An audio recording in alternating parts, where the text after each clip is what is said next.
Find that building. Okay, Pledge of Allegiance. Dear Lord, please guide our hearts and our minds tonight so that we may do what is right for the town of Apex and all of its citizens. Amen. Amen. I pledge allegiance to the flag of the United States of America and to the republic for which it stands, one nation, under God, indivisible, with liberty and justice for all.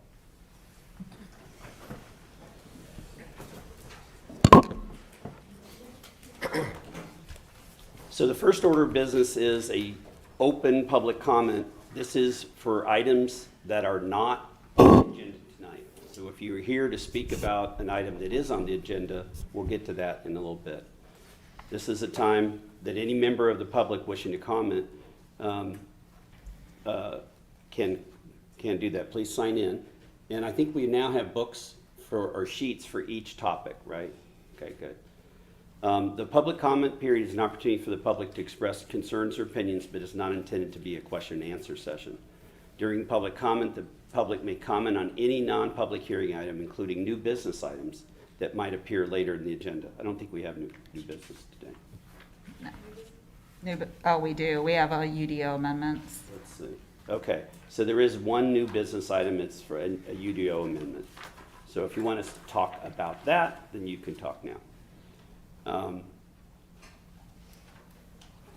All comments must be limited to 3 minutes. When the 3 minutes is up, the speaker will be asked by me to wrap up their comments. There's also a lighting system near the podium. If there's a large number of speakers for one particular item, the planning board will ask that a representative be selected to speak for the entire group and limit their comments to 9 minutes. If not, comments on a single topic should not be repetitive. If comments have already been made by another speaker, please just state agreement with the prior speaker and don't repeat what has already been stated. Okay, our first item. Well, first, is there anyone who wants to speak in the public hearing for new business or for things that aren't on the agenda? Okay, seeing none, was anybody signed up for this? For public comment, no. Okay, good. All right, so then item, did you have? You did. That's why I'm here. Yeah, I was thinking, yeah, she's standing at the microphone. I bet she's got something to say. I did. What's up? So I had 2 items. The first one is I wanted to let everyone know that this is Mark Steele and Elaine Boyle's last meeting with the planning board. I want to thank you both for your service. I've appreciated it very much. And just to let the public know that we are taking applications through the town clerk's office through August the 12th for the openings to the planning board. And so anyone who wishes to apply may apply. It's on the town's website. And then I did want to mention that I sent an email about this, but just in case the public is interested, the planning board report to town council now has these dissent forms. If you have a dissenting opinion and are not in agreement with the majority, there's paper copies up on the dais. And there's also an electronic copy on your laptops. If you prefer to type up the information, you need to save it to the desktop and you need to email it, at least to me, but you can email it to me and the chair, the vice chair tonight, if you would like. And that way we will include it with the planning board report to town council. Is there any questions? There's only one form on the laptop, so I would just name it the name of the rezoning, the number of the rezoning. So if you have several, you can have them be clear which ones they're related to. Is there any questions in regard to that? So any and all dissenting? Only dissenting. So if you're in the majority will make a recommendation to approve or approve with conditions or even to deny. But if you are of the opinion that's the opposite of the majority, then each of you in your own voice would write the reasons why you didn't agree. And that way the council will have all of your thoughts, and they've asked, they would like to hear all of your thoughts. So if you are not in the majority, you would. So it's no longer, we're just.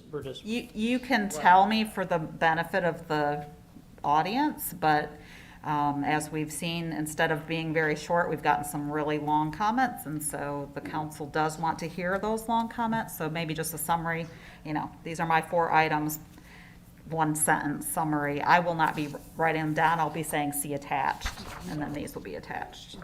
So it'll save us some time too, because I won't be trying to furiously type while you all are talking, so. All right, we all good on that? Any questions? Good improvement. Yes, and thank you again so much, Mark and Elaine. We're gonna miss you. Had a good time. Learned a lot. Yeah. All right, thank you. All right. Okay, our first item is a consent item. It is our minutes from our July 11th meeting. And I am hoping all of you have read it. Anybody have any comments or corrections? Did I get a motion to approve it? I'll make a motion to approve the meeting minutes from the 7/11 planning board meeting as currently written. Okay, I'll second. all right.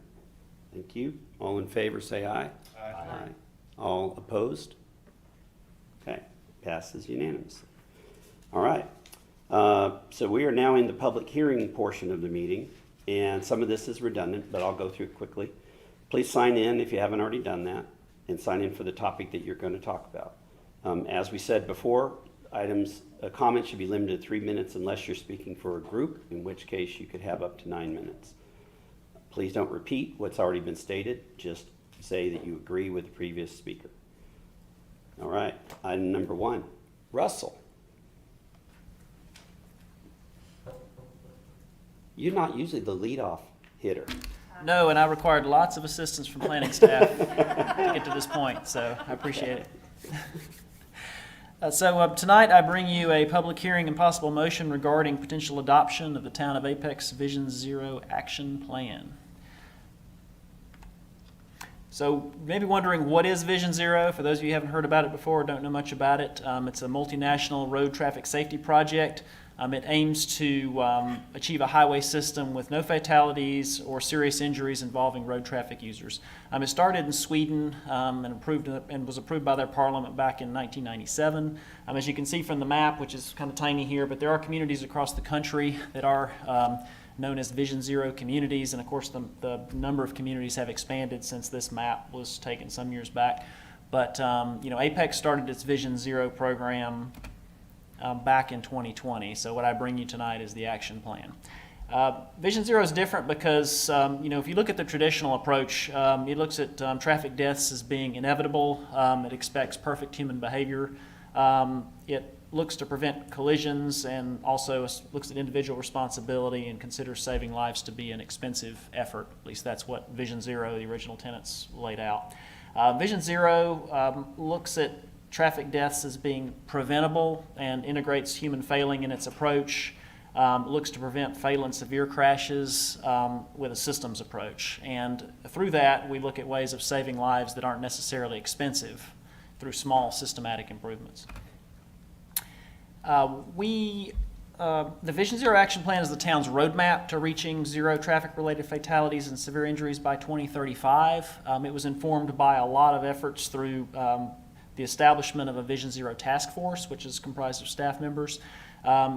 We did a lot of research, and we also had coordination meetings with the Vision Zero Coalition, which is a statewide coalition amongst different municipalities, state DOT, and other groups. We looked at 5-year crash data, and we also looked at citation data from Apex Police. We had both steering committee and stakeholder participation throughout this effort and gathered a lot of different public input as part of our process, both online and in person. We identify the high injury network along with public concerns in our plan, and that will be used in prioritizing future safety improvements and also implementing a safe systems approach to our transportation network. So this is the steering committee that was approved by town council. You can see we have representation from Wake County government, from UNC Injury Prevention Research Center, from the Capital Area MPO, the Post Center for Public Health, Wake County Public School System. We also have Apex residents that were involved in this, along with a member of the Parks, Recreation, and Cultural Resources Advisory Commission. the president of the Apex Chamber of Commerce, as well as a member of the Apex Town Council and also Planning Board, which unfortunately Ms. Sherman can't be here tonight, but she was very involved in this effort and very helpful with her involvement on the steering committee. Our Vision Zero Task Force is an ongoing commitment. Unlike the steering committee, which their commitment was just to develop the action plan, we will continue this effort to make sure the plan is implemented.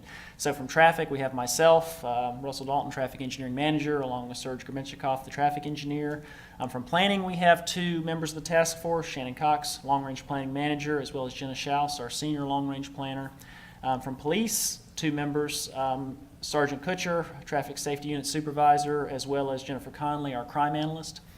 From communications, we have Stacy Galloway, our Communications Manager, and finally, Neighborhood and Community Connections, Linda Jones, our Director of Diversity, Equity, and Inclusion.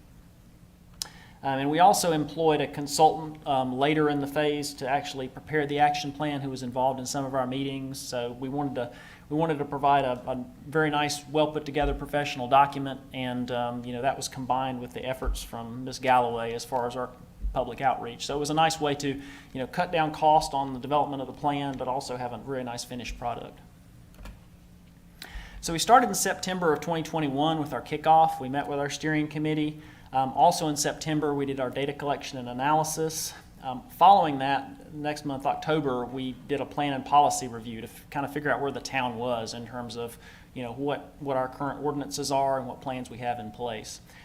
Then from that, we took all our data and the analysis we had along with that review, and we held a public workshop, and that was both online and in person, which we'll talk about in a minute. Following January, there was a fairly big gap, but that required enough time to complete all the public involvement, which we actually extended a little bit at the request of our steering committee to try and get as much involvement as possible before we did our goal setting and actionable strategy identification with the steering committee. Following that, we provided a draft action plan we had a draft action plan prepared and also did a council update to let them know about our ongoing effort and what to expect. And in June, we held our second public workshop, which was named Safety Town here at Town Hall, which was an outdoor event where we had opportunities for people to see the information, comment on the action plan draft that we had at the time, and also participate in some fun stuff. Like we have a traffic garden set up, we had police set up a lot of equipment and vehicles, we had some booths, and received a decent amount of participation considering how hot it was out in the parking lot that day. But it was a nice event. Finally, concluding in August are the final plan and public hearings, today for Planning Board and tomorrow night for Town Council. So we did have a lot of public outreach opportunities. We did a virtual workshop that was open on January 19th through February 28th, where it had a PowerPoint presentation and had a questionnaire so the public could provide a lot of input and they could view all the data. We set it up so they'd have basically all the same information as if they came into an in-person workshop. So we were able to get as much information as possible from those people that weren't able to attend in person. But the in-person workshop was over at the Senior Center on January 26th, so it was between that time frame. We held a number of pop-up events where we took information with us and got that information out to the public. That was at Eva Perry Library, Hope Community Church, the Senior Center again, and also the Community Center. So we tried to target specific groups and get the word out. And we also provided information out to the New Hill Community Center that they were able to distribute. So we had cards with a QR code so people could link back to the information to be able to comment. We had 275 survey participants. We did have a steering committee meeting following all this with our public input summary, and one of the questions that was raised is that there was not a lot of public input obtained for areas south of US 1, particularly along the NC 55 corridor where we do see a lot of safety issues in regard to our data. So we held an additional pop-up public event down at the Hub, which is a large gas station down there, on April 27th to try and get some more information. And then on May 24th, that's when we presented an update to Town Council in preparation for the final plan. So as part of the draft action plan outreach, we had a first draft which was reviewed by our task force between April 19th and May 24th. Following those comments, we prepared a second draft which went to the steering committee and also to Apex staff. So it went to fire department, police department, the planning director, manager's office, all those that would be particularly interested in the plan to solicit their comments. And that period was May 25th to June 8th. So gathering those comments, we were able to prepare a public comment draft. So this is the third draft that actually went out to the public, incorporating all the comments we'd received up to that point. So we had that again online, available for people from June 22nd to July 13th. Just as I mentioned, we had our Safety Town outdoor event at Town Hall on June 25th, where we had a printed draft for people to review and also had a QR code where they could link back to see it and make comments. And we had printed drafts available at both the planning and traffic offices during that time in case anyone wanted to stop in and view it. So finally, for today's meeting and tomorrow night, we had our public hearing draft released. So the steering committee met on July 27th for a final recommendation. And then I just mentioned those two meetings for potential adoption. So there's 6 chapters total in the action plan: introduction, plan development, data analysis, programs and initiatives, goals and actionable strategies, and then finally an implementation and evaluation plan. And there are also 3 appendices with a lot of additional information. So there's our plan and policy review section that we talked about.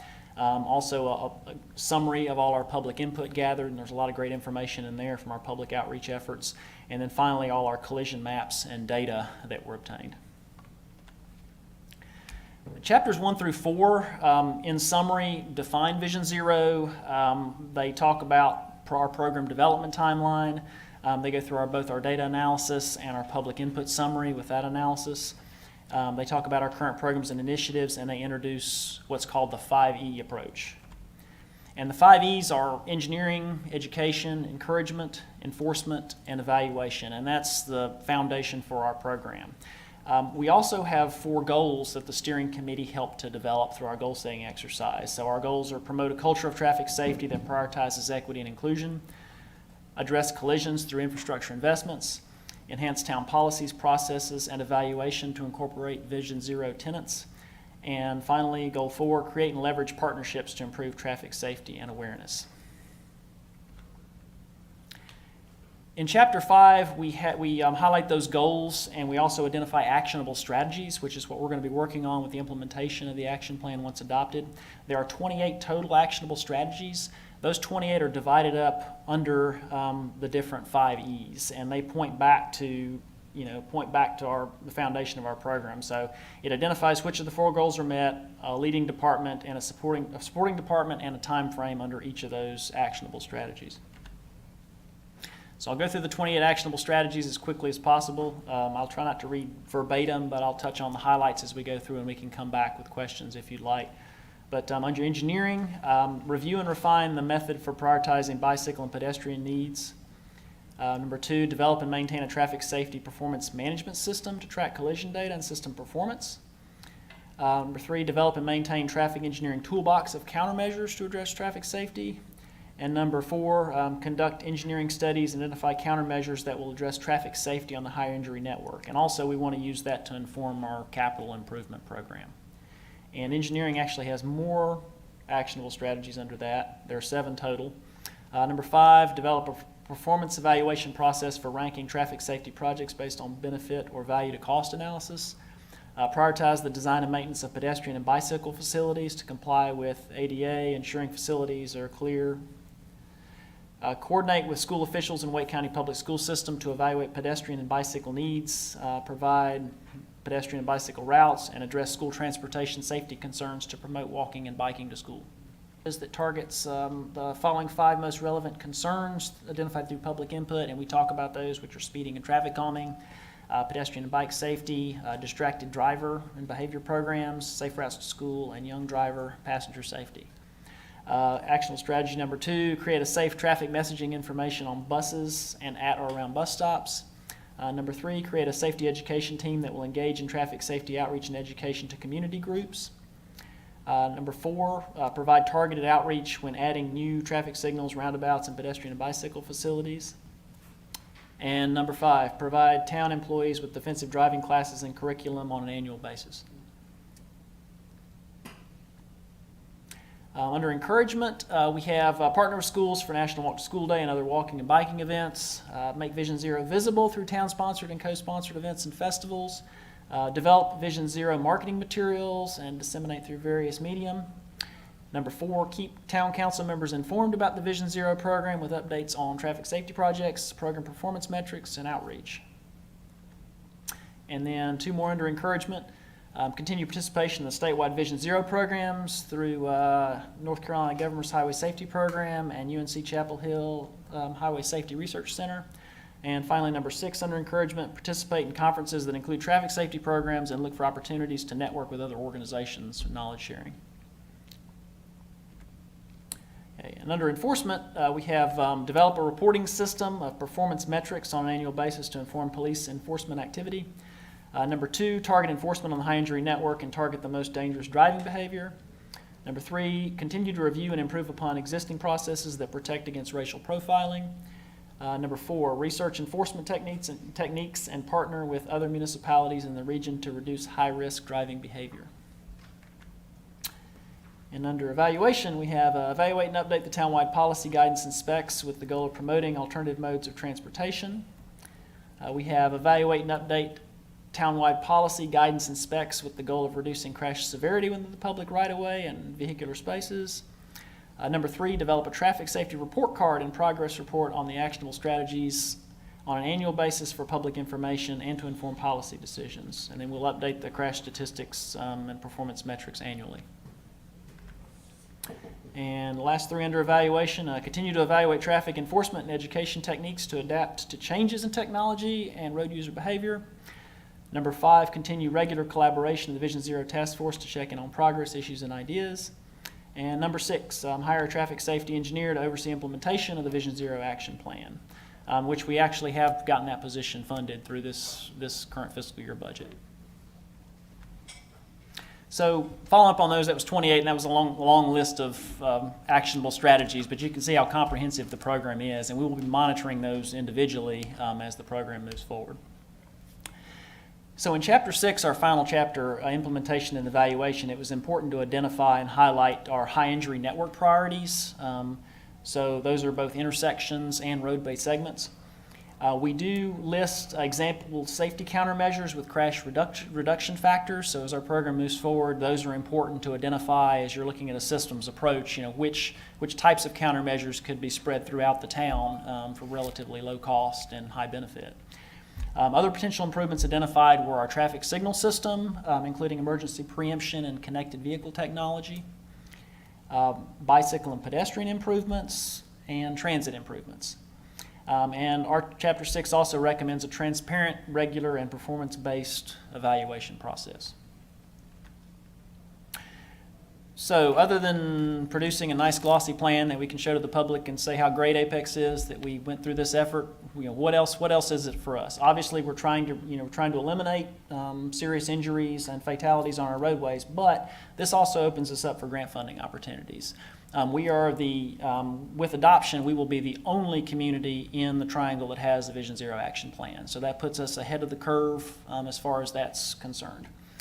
So the bipartisan infrastructure law established this program called the Safe Streets and Roads for All discretionary program. So there's $5 billion in appropriated funds in that program over the next 5 years. In fiscal year 22, up to $1 billion is available. So this program could provide opportunities, and we have been working with long-range planning to identify opportunities where we could apply to get a portion of those funds. Adopting this plan puts us in a good position to apply for that grant.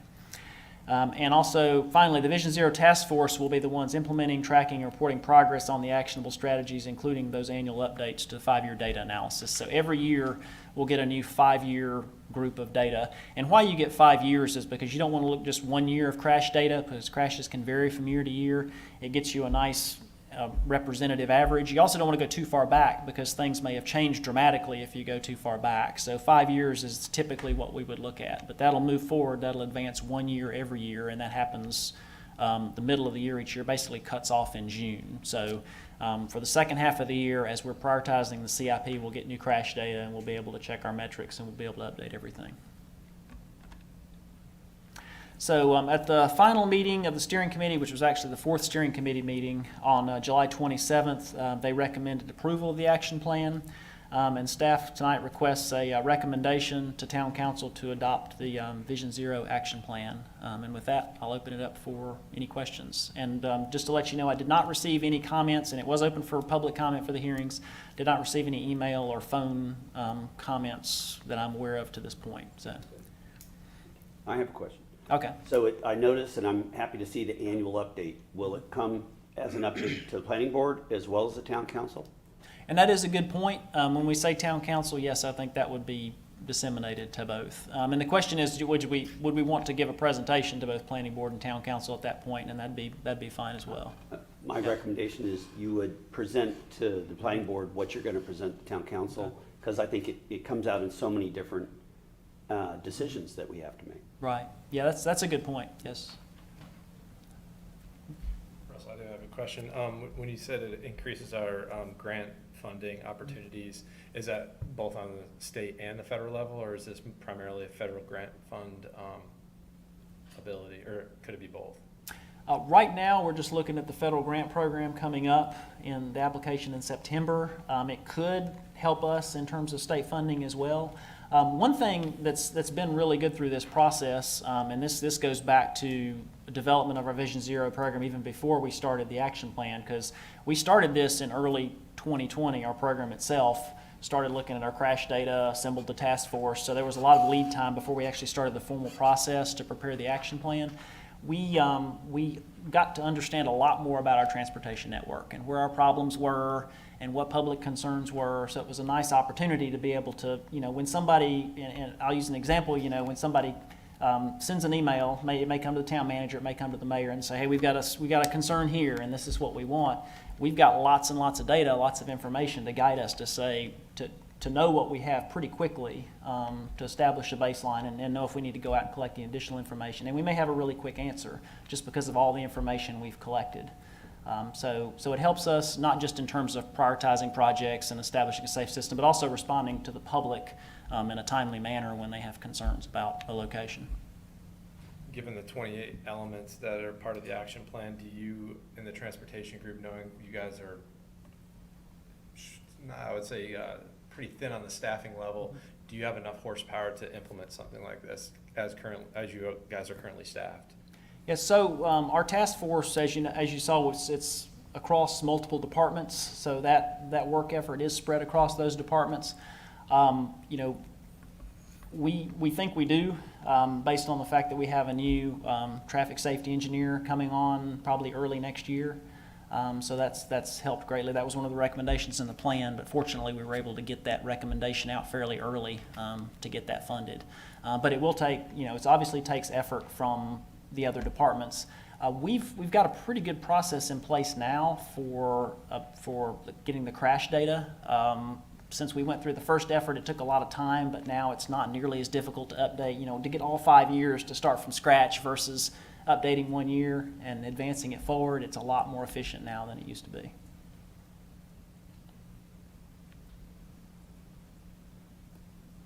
Other questions? Can I make a public comment? In a minute, yep.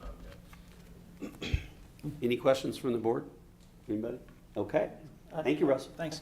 Well, actually, I do. I was Okay, good.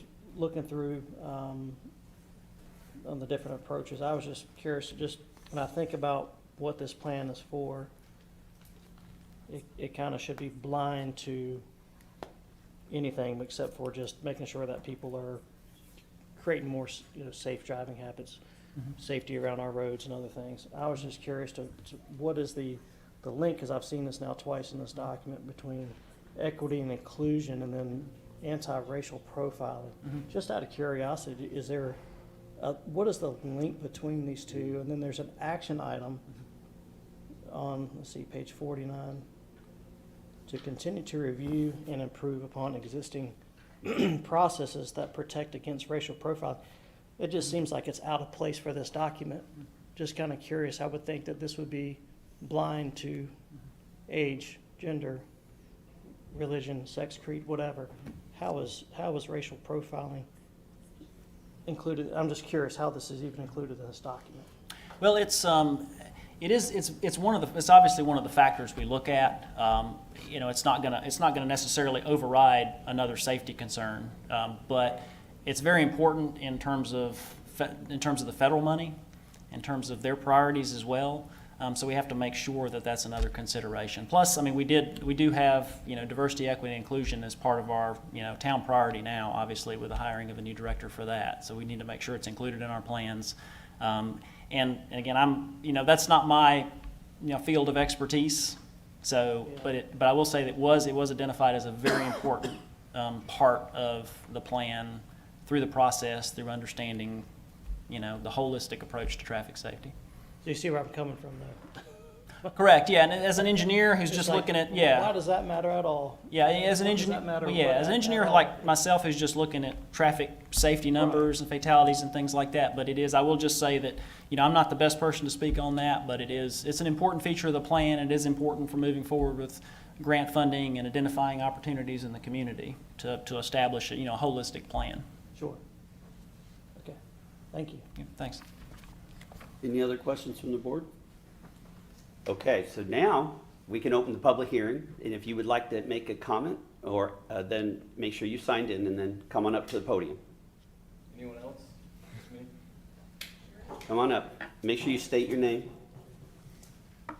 My name's Evan Boss. I was not planning on commenting. I didn't know that y'all were implementing a Vision Zero a program, but I think it's really important. And I just want to encourage you, and you know, have not read anything other than what you just presented, but encourage you to look at it as holistically as possible, because you know, historically in this country, when we talk about traffic safety improvements, what that has meant prioritizing automobiles over people. And so when I hear traffic safety improvement, I get a little nervous that what that means is widening lanes, increasing clear sightways, making it so that motor vehiclists can drive faster without thinking. And that's where conflicts really create injuries and problems. So I would just encourage y'all to take that seriously. Separate your streets from your roads. Streets are complicated. Streets are where commerce happens. That's where your bikes and pedestrians are. Roads are high-speed connections. The problem in America is we have a lot of roads that are trying to be streets and a lot of streets that are trying to be roads. Separating those two, slowing down traffic on streets, and eliminating complexity on roads, that's how we cut down injuries. But I think it's a wonderful program. Thank you.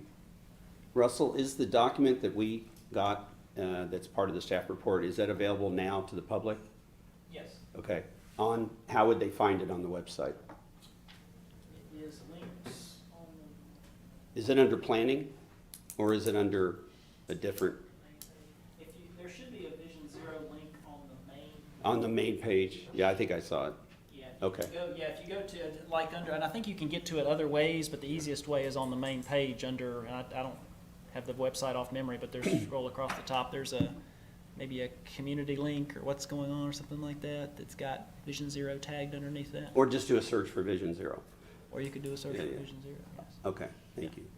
I would recommend anybody who's interested, Mr. Boss or anybody else, or anybody listening, get on the website. It's a fascinating document, and Russell really just skimmed the tip of the iceberg tonight. And it's I think it's 50 or 60 pages.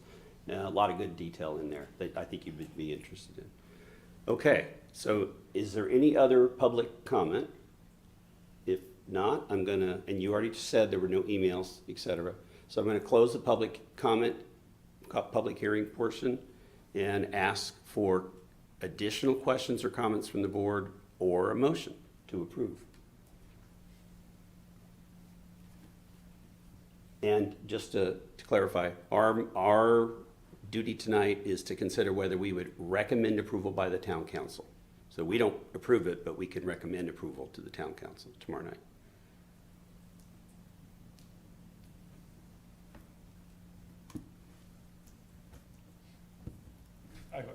I'll go first. I think this is great. The 5 E's: engineering, education, encouragement, enforce, evaluate. Just to being a user living in Northwest Apex, the educational component, I mean, even if we could teach people how to do a four-way stop and drive with cyclists on, the rural highways would be, probably remove half of the incidents. But I was curious what a countermeasure is in engineering, but I'll take it for what it is. As an engineer, I should probably know what a countermeasure is, and I feel like we're like. It's a military term. Yeah, It's a military term. Militant with our traffic. Yes, control. yes. I think this is great. Anything we can do to set Apex ahead of the curve, especially if we're the first out there, it can help with grant writing. I mean, there's a lot of money, $1 billion in federal funding. If we can get even a sliver of that to help with safety and have Uncle Sam pay for it, get our tax dollars at the federal level, help us locally, I'm all in favor. I agree. As a bicyclist, I think education is long overdue. I think most residents of the town have no idea what the regulations are about bicycle safety and what their responsibilities are, let alone what the car's responsibilities are around bicyclists. It's a black box to most people. So I think education really going to be important.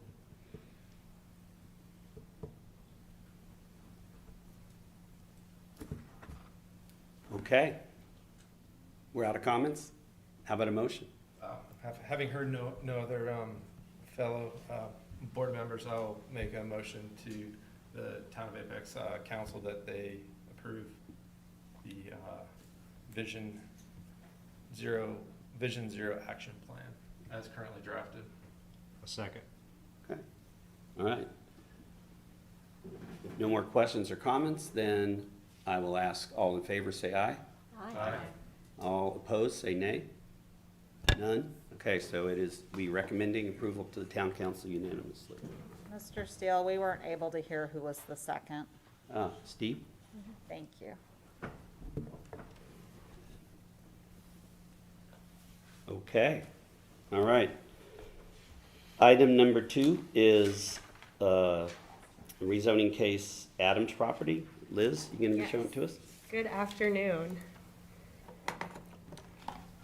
Switching over PowerPoints.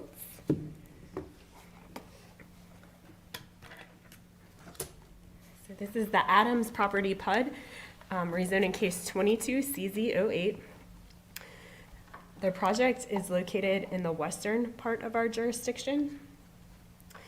It is located on the east side of New Hill, Olive Chapel Road, and the properties are north of Olive Ridge, which is currently under construction, and west of the retreat at Friendship, formerly known as the Heelan Tract. The properties are located in Wake County's jurisdiction and zoned R40W.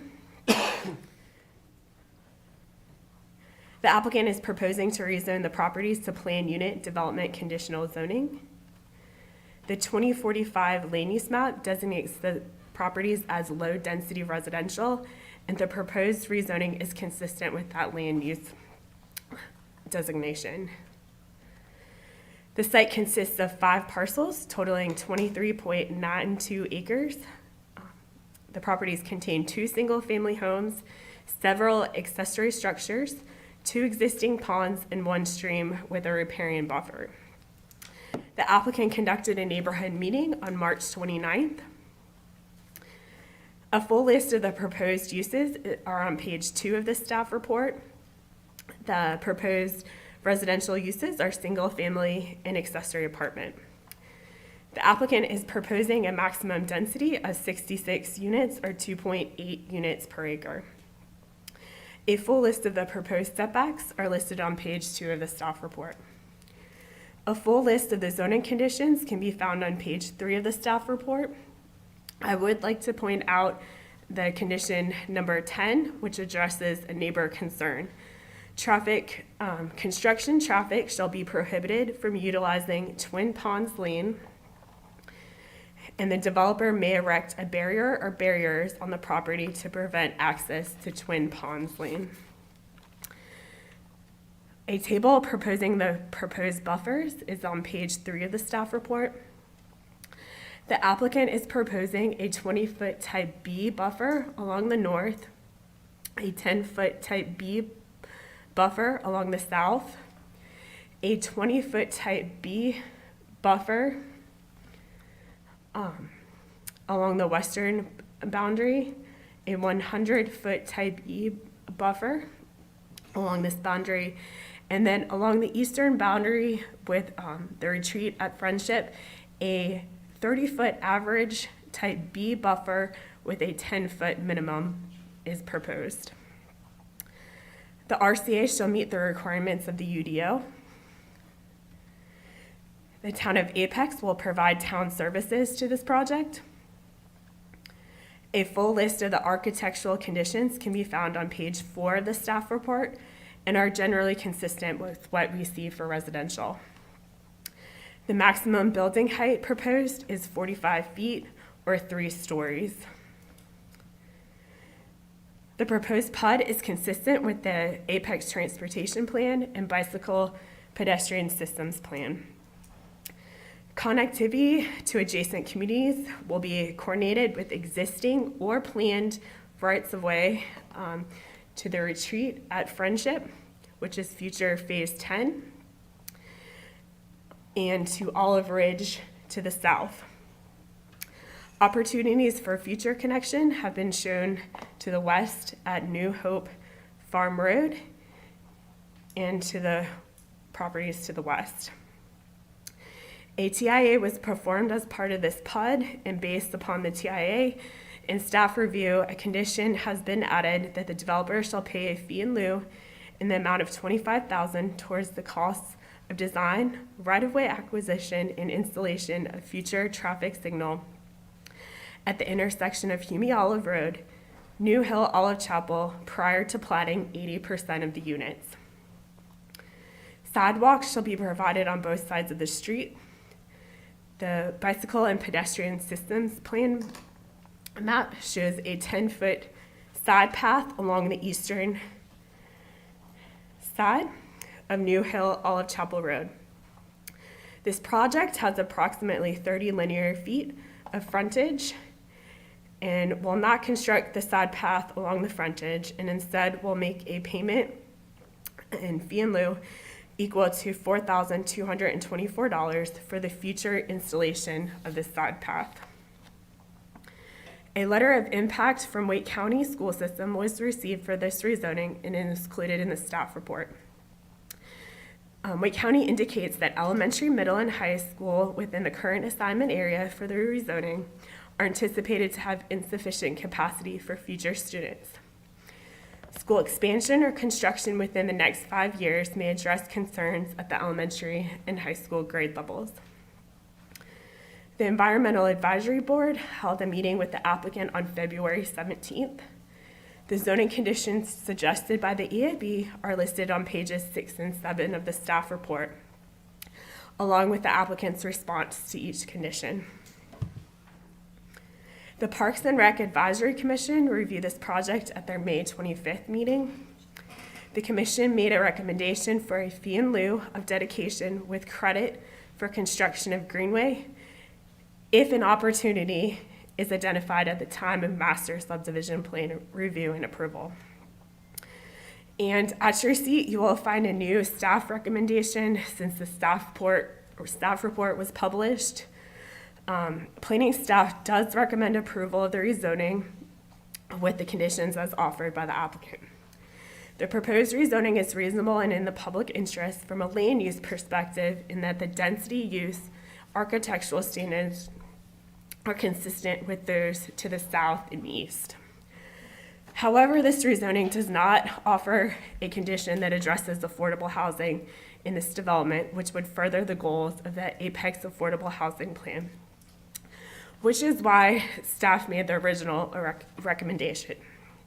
Since the staff report went out, staff had additional conversations with our housing staff to understand why they were okay with no affordable housing condition being offered with this development. Initially, planning staff did not think it was appropriate to rely on the commitments approved from 3 to 5 years ago with the retreat at Friendship and Friendship Station. But now we understand that housing staff did not feel it was appropriate to request units based upon the applicant's market financial pro forma. It basically represents a $400,000 loss for a 3 to 4 bedroom unit at 100% AMI. I'll be happy to try to answer any questions that you have. The applicant and other staff members are here to answer any questions that you might have. Thank you. Questions? I do have a question about, that's kind of weird. So before you had written that the applicant or staff couldn't support this because they weren't committing to an affordable housing proffer. That feels like inclusionary zoning to me. And I didn't think that was legal at a statutory level. So I'm a little curious about that. And I'm not saying I don't agree that we should have affordable housing, but I didn't think you could do that. So Ryan, essentially what's happened is it's just like if there were a water resources proffer for a BMP, we would not, as planning staff, try to override the professional opinion of the water resources director, Mike Deaton. And it came to my attention today that we were basically doing that with housing staff, which we should not be doing. So we are deferring to his judgment, and so the judgment was that he felt that they did not need to provide a housing condition. We did not have a discussion at all about inclusionary zoning today. It was entirely about being respectful of staff from other departments and divisions' expertise. So that's where that came from. Okay. Other questions for Ms. Lofton? There was a concern about keeping the road closed during construction. Did they agree to do that, and are they going to be able to construct this community without, I think it was called Twin Ponds?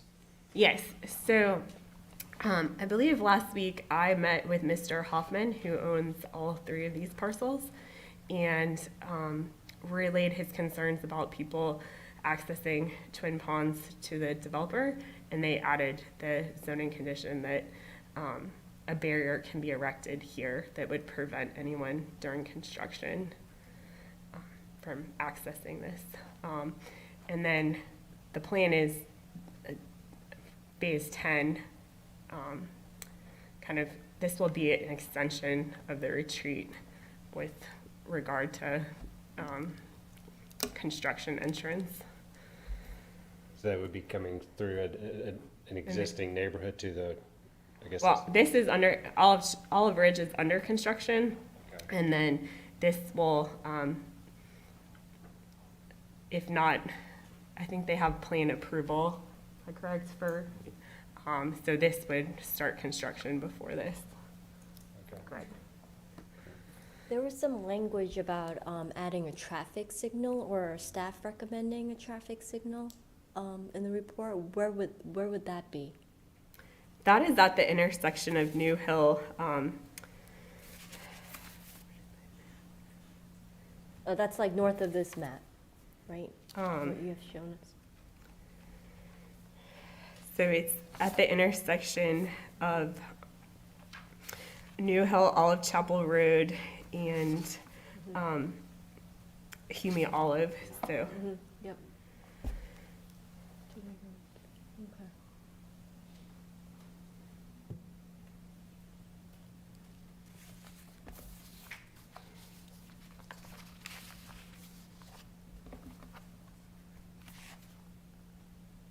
and the applicant is also here to give their.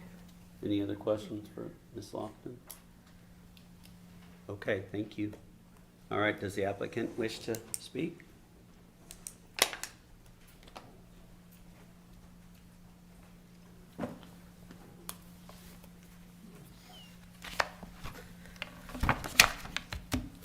Good afternoon, Vice Chair Steele, and happy last meeting along with you.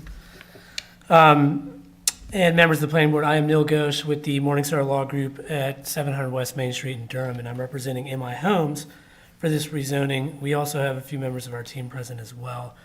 And as always, thank you, Ms. Lofton, over there, for your presentation on this project. think as was mentioned, this project is on about 24 acres, and what MI Homes is proposing here is a residential community consisting of single-family detached homes. We are requesting up to 65 homes on this acreage, and this equates to a density at just under 3 dwelling units per acre, which is consistent with the land use map. If you are familiar with this area, then you probably realize that this acreage is adjacent to the existing Heelan PUD, which MI Homes also is building. The plan here is for this project to kind of serve as the next phase of Heelan. So this community independently will meet the requirements for a new subdivision, but owners here will be part of the larger development and will have access to the rest of the amenities in Heelan. As another phase of Heelan, MI plans to build the same single-family homes which have done so well in the original, I think, the Friendship community. This project actually borrows the same architectural conditions for new homes that are required in Heelan. As far as the layout, we shared a concept layout when we did the neighborhood meeting. I believe that's in the agenda packet. There really are only 2 points of access. One is to Olive Ridge subdivision to the south, and the other, I guess, is to the north to New Hope Farm Road, which will extend, allow connection east and west. Importantly, there is no proposed connection to New Hill Olive Chapel Road. So if you're looking at this map that's up here, I think it's a little confusing because there is frontage. I don't know if you can see the mouse, but this leg here is roughly Twin Ponds Lane. That's not planned to be utilized as part of this project. And in fact, based off of neighborhood input, we did add that zoning condition I think you were talking about, which would prohibit traffic construction from utilizing Twin Ponds Lane and allows us to install a barrier to prevent that type of access. I think originally we envisioned maybe a barrier here, but I believe Mr. Hoffman owns all of the parcels in this area, so whether he wants a barrier or doesn't, we're open to that. But we have absolutely committed to not having construction traffic on Twin Ponds Lane. And then one last thing I want to touch on, despite the size of this project, we actually were required to do a TIA, and I think this is not because of the volume of traffic generated by this project alone, but more like the cumulative impacts from a few projects in the area. And this was a town requirement, not NCDOT. And in fact, after reviewing the TIA, NCDOT did not recommend any improvements for this project. However, the TIA did identify a potential deficiency at that intersection, Hume Olive, New Hill Olive Chapel Road, and we, recognize the importance of traffic infrastructure and have committed to providing funds to go towards the improvement of Hume Olive and New Hill Olive Chapel Road, so that it ultimately won't all fall to one developer. The proverbial straw that breaks the camel's back. We wanted to contribute some to the improvement there. I think that kind of covers it. This is a small, sensible project. It acts as an additional phase to existing Heelan community. So, in that sense, you kind of know what you're going to get. It's been a very successful community, and MI is excited to be able to continue that momentum. I'm happy to answer any questions you may have. I have a question. So where is the proposed construction entrance? So this was mentioned earlier. There is plan approval for the development of this side. This is the Heelan PUD. There is a road that comes in right here on that one. So more than likely, there will be construction entrance here. This community down here also is under construction. There's a road that comes up in here. Okay. It's not shown on this map, obviously, but they're going to be there. I drove around that area, yeah. Okay.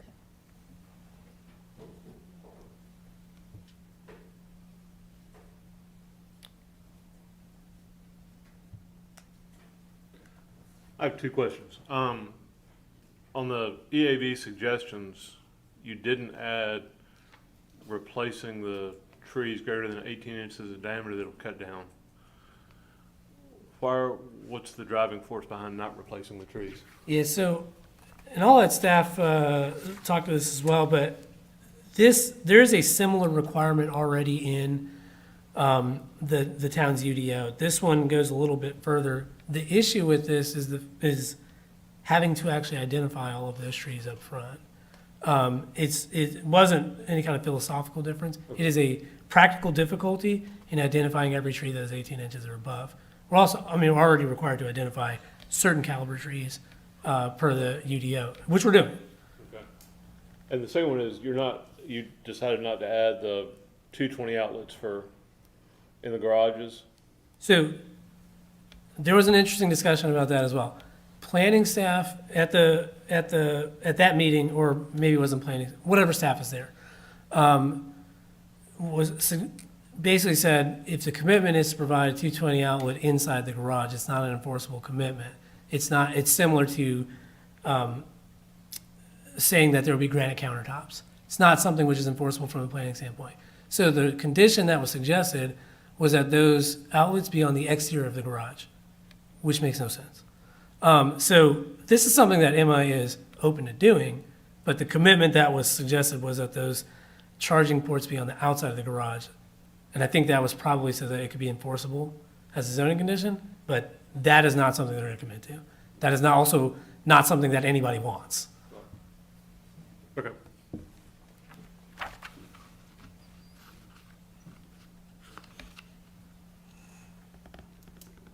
Any other questions for the applicant? I do have one. Yellow Bridge PUD that came through last month, they had a situation where they were stubbing into an adjacent subdivision. It feels very similar. I just question the applicant in this case. Is that flag provide you guys enough open space with the adjoiner? I guess it'd be the Goodman family to build that road to allow access to that property. Has that? Are you talking about Twin Ponds Lane? It would be the connection over to the Helon tract. Oh, the Heelan tract, right? This one here? Friendship, the northern road, that's right. Yeah, so this used to be right-of-way, which was closed with the Heelan PUD, and now it's going to be right-of-way once again. So at the time, I believe this property owner to the north was concerned about there being a road there, so we closed the right-of-way. That was actually MI Homes that did that. We've obviously been in contact with this person. They're open to it now. So we are going to have additional right-of-way in that area for that road. I think it was mentioned in the staff report, this is 5 parcels.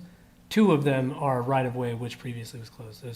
There's 2 very thin, narrow parcels there that used to be right-of-way.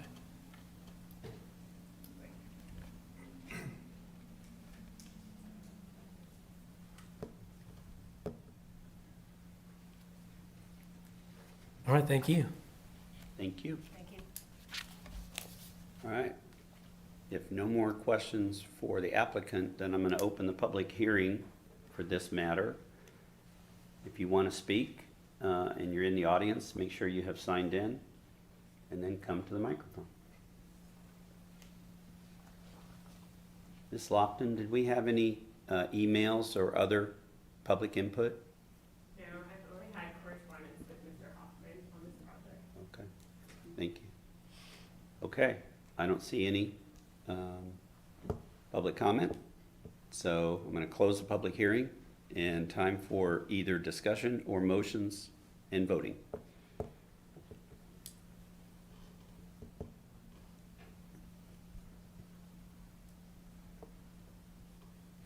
Quiet crowd, I'll go first. All right, so I generally don't mind this at all. I think it's a continuation of a lot of good things that are going on in this part of Apex. I feel like a fox in the henhouse when I automatically go to the TIAs and find the layouts that were done, because the traffic engineers often put those in there. So I apologize that I automatically go there because I like to look at layouts. Really, it's great preserving the existing ponds out there. I drive 751, and I think that you see those 2 ponds before you get to Hume Olive, and it's pretty cool that they're able to keep those, as well as the one between Helon and this tract. Offsite improvements, sharing the 751 Hume Olive signal. I am curious, a question for Russell. Typically, shared developer agreements haven't been common in Apex, but they're opening the door here. Is this something that we can start to see more of? Because this really is one mechanism that I love. A lot of other jurisdictions do this. I know that we historically in Apex don't have the staffing and the ability to deal with this, but this is really a good thing. Yeah, we typically don't like to split up responsibilities among a bunch of developments and carry fees, multiple fees and lieu just because of having to track that information and the uncertainty about when development occurs. It happened in this particular project in part because you already have existing development commitments for geometric improvements there. At that time, we didn't see an immediate need for a traffic signal. It's starting to become, you know, more of a need at that location based on the side street delays. So where we came up with a number, first of all, it's a relatively low number of units, you know, for an off-site improvement to do the whole traffic signal. We don't really know that it's going to be warranted, you know, by their build-out. It's another uncertainty. But we looked at the potential cost for a traffic signal there, and we basically we calculated their share of the cost based on the impact to that worst movement on the side street for that two-way stop control traffic signal. So that's how we came up with the $25,000 number. I mean, it's in cases like this, it was nice to be able to get some contribution toward it, because the other alternative would basically be just say, well, we don't know if it's going to be warranted, it's not big enough development, and we'll just pass it on to the next developer. So we felt like at least some cost share was better than nothing in this case. And to be clear, the town of Apex does not have a transportation impact fee. Correct. Some jurisdictions do, which, Yeah, we would need special legislation to be able to have a traffic impact fee. But typically when you have a traffic impact fee, then the understanding is that would be in some way credited back toward improvements. So the question is, you know, where do you set that fee? You know, how much is it? Is it a large fee where you're crediting back for a lot of improvements? It is a small fee, and what is it exactly supposed to be used for? and to my point of saying all this is you have a developer here that has a relatively low number of units, and if you look at what's historically happened in Apex, all the developments prior to now have skirted under the radar with 50 lots here and there without a transportation impact fee. Here you have a solution where they are proffering. I think that's good precedent to work towards the greater good of what I perceive as Apex having transportation woes right now compared to other jurisdictions. Yeah, but another thing about the other developments, they have provided improvements in terms of lots of mileage of new roadways. So in particular, this development is actually taking advantage of public streets that are being built by other developments. So those improvements are there, you know, for the greater good, even though they serve units. That is a contribution by those developers, in addition to off-site improvements that have been committed for turn lanes by other developers. So they have committed funds. It's just up until this point, we haven't seen anything that would trigger a traffic signal requirement in the UDO. If this was and I would say if this was a 300-unit subdivision coming in with the same situation, we would probably be asking them to fund the entire traffic signal.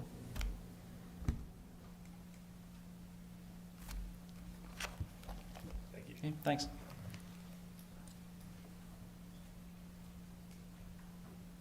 I'd like to chime in that it's really nice to seeing the RCAs, 35% of them is being, the existing is being utilized, the existing ponds, the wetlands, in terms of planning.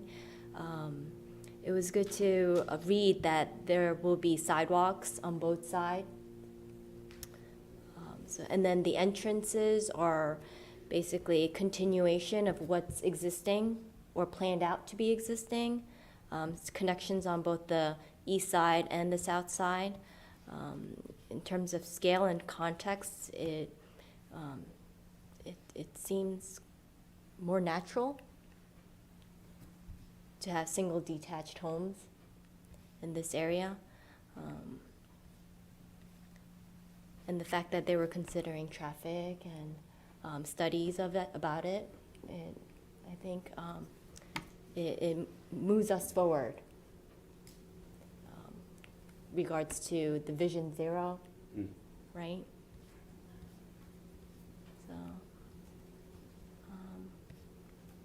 So yeah. That sounds very positive, almost like a motion. Yeah. Can I? Well, let's hear others first. About the quiet end of the table. I spoke my piece. Okay. All right. I think everybody spoke. Somebody want to make a motion?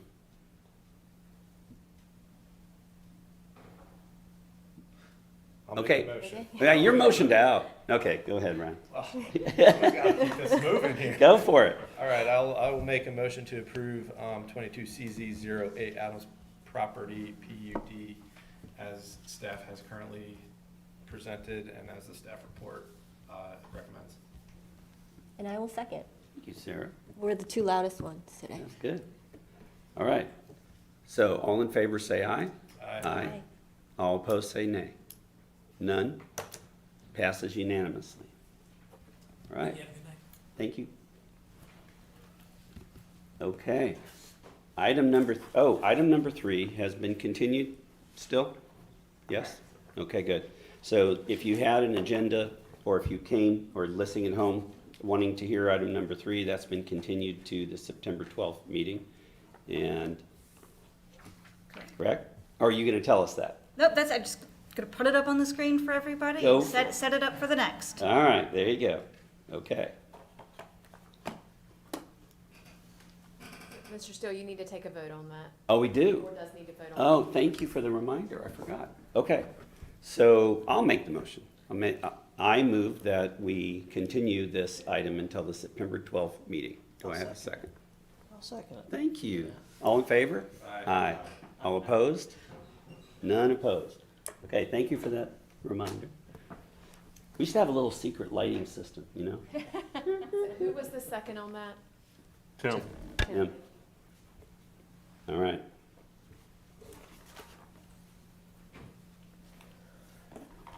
All right, Ms. Lofton's back. Thank you. So this is rezoning case 22CZ10, the Calix Senior Living, which is a Cobra PUD amendment. This property is located in the northern part of our jurisdiction.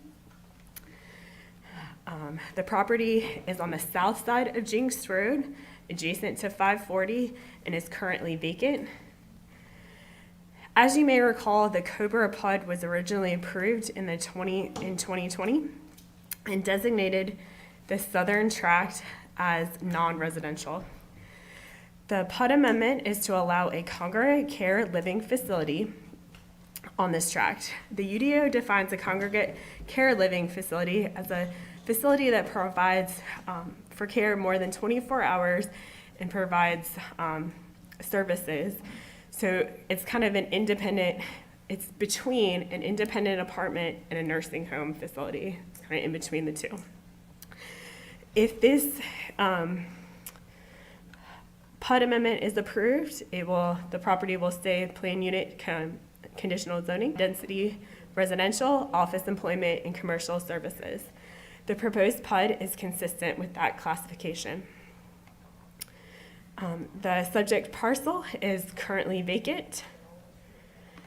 The applicant conducted a neighborhood meeting on April 26th, and a copy of the neighborhood meeting report is included in the packet. A full list of the proposed amendments are on pages 3 and 4 of the staff report, and if it's not included in the PUD amendment, then the current PUD would apply. And to highlight some of the applicant is requesting some of the following changes. The maximum building square footage for tract 2 will be 58,000 square feet. The residential density will be 11 units, residential rooms per acre. The setbacks for non-residential setbacks shall be used for the congregate living facility. The applicant is requesting a reduction in the landscape buffer on the east, adjacent to 540, from 100 to 50 foot, which is allowed in UDO section 8.26 for non-residential developments. The applicant is also requesting a 20% reduction or 0.8 parking spaces per resident room for the parking. Section 8.3 of the UDO would call for 1 parking space per dwelling unit. The original PUD did show a stub connection to dominant court, and the applicant is requesting that this no longer be required. There are no changes to the utility plan. The applicant is proposing to amend Section 8 for the non-residential architectural conditions. The one change is the predominant exterior building material shall be fiber cement. The building exterior shall have more than one material color. No more than 20% of the building facade may consist of EIFS, and EIFS or stucco should not be allowed in the first 4 feet. The Environmental Advisory Board held a meeting with the applicant on April 21st. The zoning suggestions from EAB are listed on page 4 of the staff report, along with the applicant's response. Approval of the rezoning is reasonable because the proposed amendment is consistent with the land use classification and in the public interest because it will provide an opportunity for a needed use that will serve the surrounding areas. It will also encourage compatible development for the property, increase the tax base, and provide flexibility to accommodate the growth in population and infrastructure consistent with that in the 2045 land use map. I'll be happy to try to answer any questions. The applicant and their team is also here to answer any questions that you have. I have one. Yeah. Are we amending the original, or is this a new standalone rezoning? This is amending the original. So if it is not addressed in their memo, then everything in the original PUD would apply to this parcel. So that's the 20 CZ04? Correct. Okay. And that copy of that was also included in the staff report. Got it. Okay. Questions? I had a question about the parking. So they're saying recommended is 1 per resident, and they're requesting a reduction to 0.8. Yes. I'm trying to see here to verify. I see how many per acre. It looks like 11 rooms per acre. What is the actual, is it going to be a 58,000 square foot facility? Yes. Okay. So does planning have concerns about there being enough parking? I know there's a lot of residential around there. I want to make sure. So we looked at their other facilities in the area and kind of did an aerial analysis of their other facilities. And they did not seem to have any parking concerns. If anything, there was barely any cars in the parking lots based on their other facilities. So we felt like we could support their reduction based on kind of their analysis of their other facilities. Do they provide, busing, or do we have Go Apex go along that area or plan to go along that area for these residents? Do you know? I will let the applicant speak to how they program their facility. I don't believe we have. There's no current transit service to this property by Go Apex, and I'm not sure if it falls on a future transit line. Thank you. Other questions for Ms. Lofton? All right. Would the applicant like to come up and say a few words and maybe answer Elaine's question? And they also have the.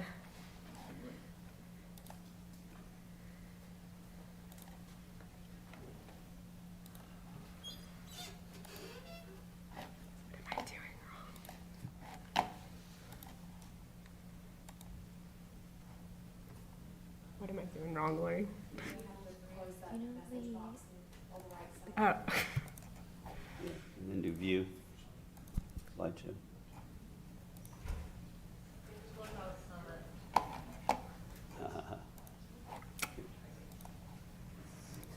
Okay, good job. Don't apologize, better you than me. Good evening, Mr. Vice Chair, members of the board, thank you. I'm Bob Steenson, I'm with Calyx Senior Living. To give a little bit of background, Calyx is a local company. We were founded here in Raleigh in 1996. We build and operate licensed assisted living facilities for seniors. Unlike traditional developers, we are actually the owners and operators of our communities when we build them. So when we come to town, we're here for the long haul, and we're interested in being part of the fabric of Apex. The proposed project will be a fully licensed assisted living facility, and Calyx has certificate of need beds from North Carolina to deploy in Wake County. In describing the typical resident in a facility like this, it's an individual in their 80s, generally speaking, who needs some assistance with activities of daily living, which would generally mean mobility, bathing, dressing, dining, medication management. It's not a medical facility and it doesn't provide medical care, but it does provide assistance with activities of daily living. One section of the building would be a safe and secure section for individuals suffering from Alzheimer's or other acuities of dementia. So there will be a memory care component for it. The need for this service in Apex is great. We have been looking for a suitable location in town for some considerable time. The new demographic numbers that just came out for Apex, you have 1,769 seniors in town, age 75 and older. That population is projected to grow 32% over just the next 5 years to 2,342. In town, there are only 141 licensed assisted living beds and only 44 licensed memory care beds to serve that population. So the demand is quite high. Can you repeat those numbers? Sure. So the demographics, there are 1,769 seniors age 75 and older here in town. That number has a 5-year projected growth of 32% to reach 2,342 seniors by 2027. And then within town, there are only 44 licensed memory care beds in town. So this particular project is dedicated to assisted living. So these are not dwelling units as you traditionally think of them. They are resident rooms or resident suites that include, bedroom and a bathroom and perhaps a kitchenette. But, there's central dining locations, common area, living rooms, and programming. In answer to Ms. Boyle's parking question, so we've been doing this since 1996, and in that period of time, through the course of 23 assisted living facilities in North Carolina, in all those years, we may have had 3 residents with a car, which is why when planning staff looks at the aerial view, they don't see any cars because none of the residents drive. Except on Mother's Day. So visits, family and friends. And Father's Day. Thankfully, Mr. Chairman, the men component has been growing, right? We are living longer than we used to. 20 years ago, you would find almost exclusively women. So if you were a man in the facility, you were really popular. In any event. So parking, so we see no need to install additional impervious surface that we don't need. And so we've really tried to pare it back to what we do need to accommodate family night, visitors, and staff. If that answers the parking question. Are there other, with me is Pam Porter, she's the president of TMT Landscape Architects. There are land planners, and also Marcos Vidal, who's our business development vice president, if the board has any other questions about the nature of the facility. I'll go first. So my mom's in a very similar facility in Albuquerque, and someday I would love for her to come here. So, and I really am glad you gave us the numbers, because I knew that it was very scarce here, and I didn't realize just how scarce. So thanks for doing this. Yeah, and your mom, interestingly, your own population, the current population, is only a part of the picture, because industry-wide, roughly 30% of the residents in assisted living facilities have moved into the community to be near their adult children. So the rate at which Apex is growing, for younger families, grandma and grandpa tend to come and live near their children. I did have a question about this, and more out of my own curiosity. The certificate of need, I've done a little bit of hospitality, and we worked on a CCRC in Chapel Hill, and I remember getting that. It takes an act of Congress, and I don't understand why does the state regulate a need when if you have 141 beds, I feel like why Why is it so hard to get? You would have to consult the state medical facilities plan, which there's an entire department at DHHS that puts that program together with many statisticians. And they would look at it on a county-wide basis to determine if there is a need. Then they have, various formula that do it. North Carolina is one of only 5 states that applies a certificate of need to this particular use. It's a legacy law from a long time ago. Our beds are actually settlement beds that we've been deploying based on a settlement with DHHS that we reached back in 2007.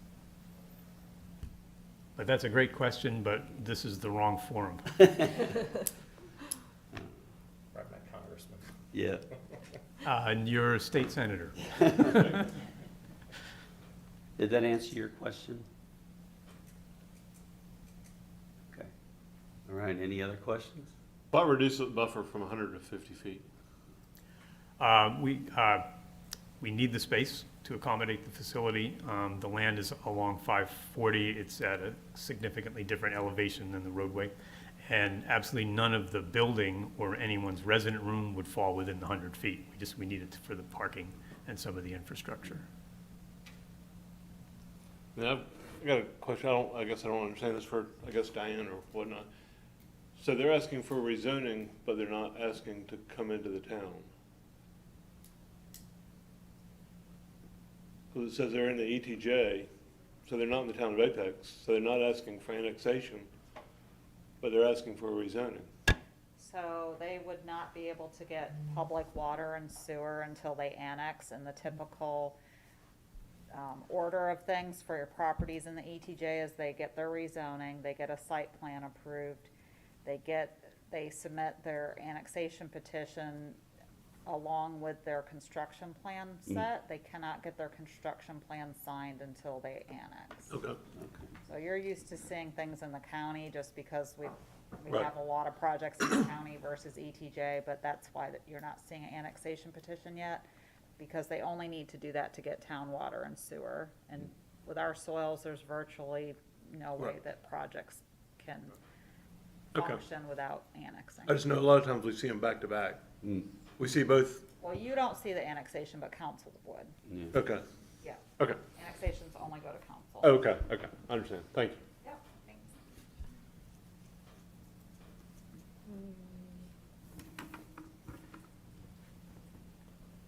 Okay. Well, I'll sort of piggyback on Mr. Steele.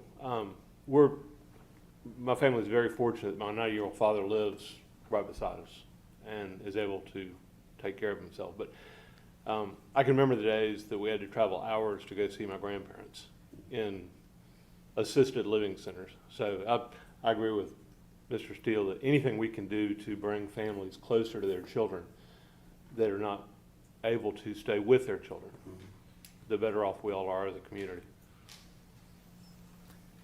We would certainly agree with you. I have a 94-year-old father who's living in assisted living right now, and he's surviving on stubborn. I understand that. Oh, he's met my mom. All right. Any more questions for the applicant? All right, thank you. Thank you. All right, so public hearing time. If we have anyone who wants to speak, first, did we have any emails? No? Okay. Good afternoon, Pam Porter with TMTLA Associates. I just wanted to give a really quick presentation. A lot of it goes over what's already been said, but I think that it's helpful to see the working site plan that we have. So this is what we showed the neighbors at the neighborhood meeting, or the 2 gentlemen that called in during our neighborhood meeting. And this helps to illustrate why we're asking for the reduction in the buffer along 540, because we don't have any part of the building, but it's a single building with parking around it. So it's not your typical residential development with houses or separate units, it's one building. So it's more commercial or institutional in nature. So we felt that reduction request was appropriate for this. And this is a list of the conditions that we included in our amendment, just a couple to highlight. As Liz said, we're asking for that 20% reduction in parking. And, as Bob mentioned, we really don't need it, and we're trying to be cognizant of just willy-nilly adding impervious that we don't need. A reduction in landscape buffer, which I just mentioned, along 540. We are asking for the stub to Dominic Court to be eliminated from the tract, and the reason for this is we don't want people to use the site for a cut-through, and it creates an issue with safety for the residents that might be walking outside, the non-memory care residents. We don't want traffic just kind of speeding through, it just causes a hazard. And we're also asking for a modified interpretation of the fee in lieu of land dedication, and I believe we need to take this up with council, but just to briefly explain why we're asking for this request. The residents of this building don't generally use town facilities, and the memory care residents don't really leave at all. So they're not using the parks, they're not using the community centers.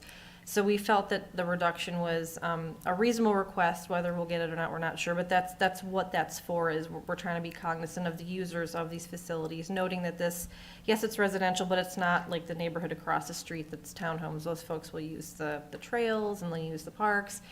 The residents of using those, and especially the memory care, will not. So that really explains that request, if there were any questions about that.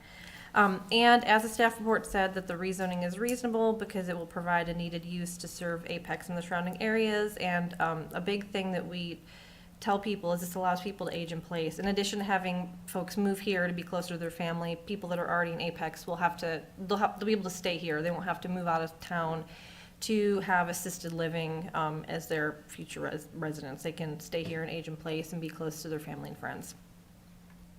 So with that, I don't know if you have any questions for me, but I'm happy to answer any questions. But thank you for your time. We appreciate your thoughts tonight on this. Just a question, if I could, on Sure. the lighting. So the EAB suggestions, the conditions, all of them say not added, but I'm just curious about the lighting, the outdoor lighting requirements and things. I'm just wondering why they were not added. Sure. So I think we're going to talk internally before council to see what we can add as conditions, but the lights that we use are full cutoff lights. They don't spill onto the adjacent properties per town code. They're not supposed to anyways. But we want to make sure that we're meeting the lighting requirements that create a safe place for residents and any visitors, but also not spilling light over. So we just need to revisit that and make sure that we can comfortably commit to it. But these facilities are not lit like a car lot, because there's resident rooms, and we're also conscious of extra light going into the rooms at night too. So we're trying to figure out if it's something we can do, just knowing that the standard facility, they're not lit a lot, but they're lit enough to create a safe place, and we want to make sure that we're still creating that safe place. And if we can commit to that before council, we will add that as a commitment. And there's other ones too that we kind of talked internally about for the same reason, things that we might be able to do. We just want to make sure we can for sure do them before we actually commit to them. Okay, thank you. You're welcome.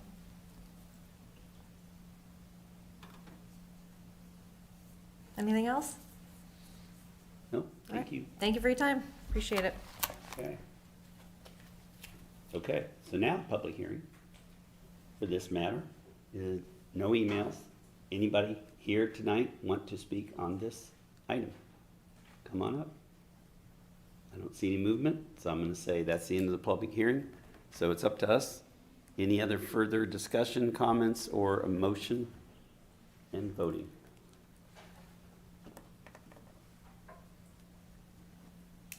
I think I'll tackle this one. Brian, give you a break. I think there's a lot of good stuff in here, and I think for the most part, we're just kind of redesigning what was already there already. So I think it's a pretty easy go on this one. I think what they're looking to do is not going to make a big change. It's just kind of refining the site plan, refining a couple things that just need to be done to maximize the usage. So I am a go for this one. I think it's well needed in our community. I do like where it's located at. I like how the roads in front and behind, and the single entrance and exit. I think that's good. There's a lot of good things about it, so it has my approval. Enough to make a motion? Enough to make a motion. All right. Yeah. So I will go ahead and make a motion for the rezoning of case number 22CZ10 as presented. Thank you. You're welcome. Do we have a second? Yeah. So I will second it, Okay. since I'm the one asking a lot of questions on this one, but I do support, I definitely think we have a need for this in the town of Apex. Yeah. And, I do support, this project going forward. Good. So I will second. Okay. And if not any other comments, I'm going to ask for a vote. All in favor, say aye. Aye. All opposed? None opposed, so unanimous. Thank you. Good luck with this. Yeah.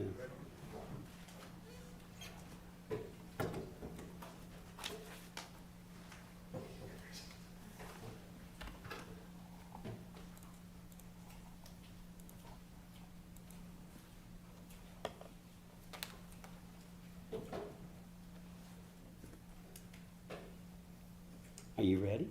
Come on up. All right, good evening, everyone. This is rezoning case 22CZ14 at 905 Wimberley Road.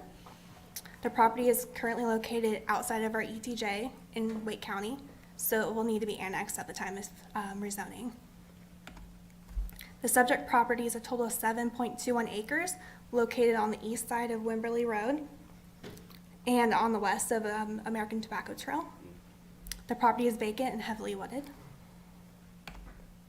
The property is currently zoned Wake County Residential ADW.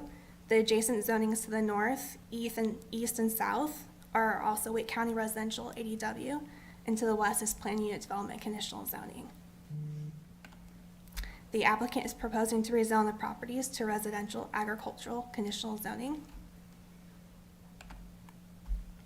The 2045 land use map identifies the subject property as rural density residential. The proposed rezoning to residential agricultural conditional zoning is consistent with that land use classification. The applicant conducted a neighborhood meeting on May 16th, and a copy of the neighborhood report is in your packet. A full list of the proposed uses and zoning conditions can be found on page 2 of the staff report. The applicant is proposing a single family and accessory apartment. Besides the residential architectural conditions we generally see and the EAB conditions, I also wanted to point out the zoning condition number 15. The minimum front building setback shall be 55 feet from the current right-of-way. The Environmental Advisory Board held a pre-application meeting for the rezoning on April 20th. The zoning conditions suggested by the EAB are listed on page 3 of the staff report, along with the applicant's response to each condition, and whether the applicant provided the condition or not. A letter of impact from Wake County Public School Systems was not requested for this rezoning because the proposed rezoning does not allow the property to be subdivided to increase the number of homes. The proposed rezoning is reasonable and in the public interest because it will permit one single-family residential dwelling consistent and compatible with the surrounding area. In addition, the proposed rezoning will allow the property to connect to town water and sewer. Planning staff can recommend approval with conditions as offered by the applicant. I'm happy to answer any questions. So I thought I understood it when I read it, but then when you were just talking about it, make sure we all understand it. Sure. So there's only going to be one primary residence and possibly an ADU? Potentially so. Okay, and the only reason rezoning is really needed is because the current zoning wouldn't allow that? It's currently in Wake County, so in order for them to connect to town services, Okay. that is, the applicant can speak more to that, but that is the reason for the Okay. rezoning. And with the current proposed zoning, they are only allowed to have one house. And then obviously if they if they want to subdivide or build a second house, they'd have to come back and either amend the rezoning or to propose another rezoning Got it. district. Okay. Thank you for clearing that up. Yes, sir. Any questions? No questions? Okay, thank you. Thank you, sir. Is the applicant here? Come on up, Mr. Boss. Thank you. Remind us, everybody, and the people listening at home, your name. Evan Boss of Boss Custom Homes. I realize now I was probably sitting on the public comment side of the aisle. It's not like a wedding. But yes, we were approached by the landowners of this parcel as customers of ours. We're a high-end custom builder in the region. And as we began planning the site, it became clear that they didn't want a septic system and a well, primarily was their motivation. And so that's why we began investigating annexation and rezoning.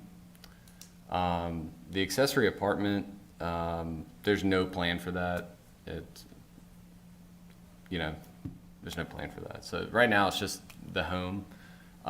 They are excited to be a part of the community.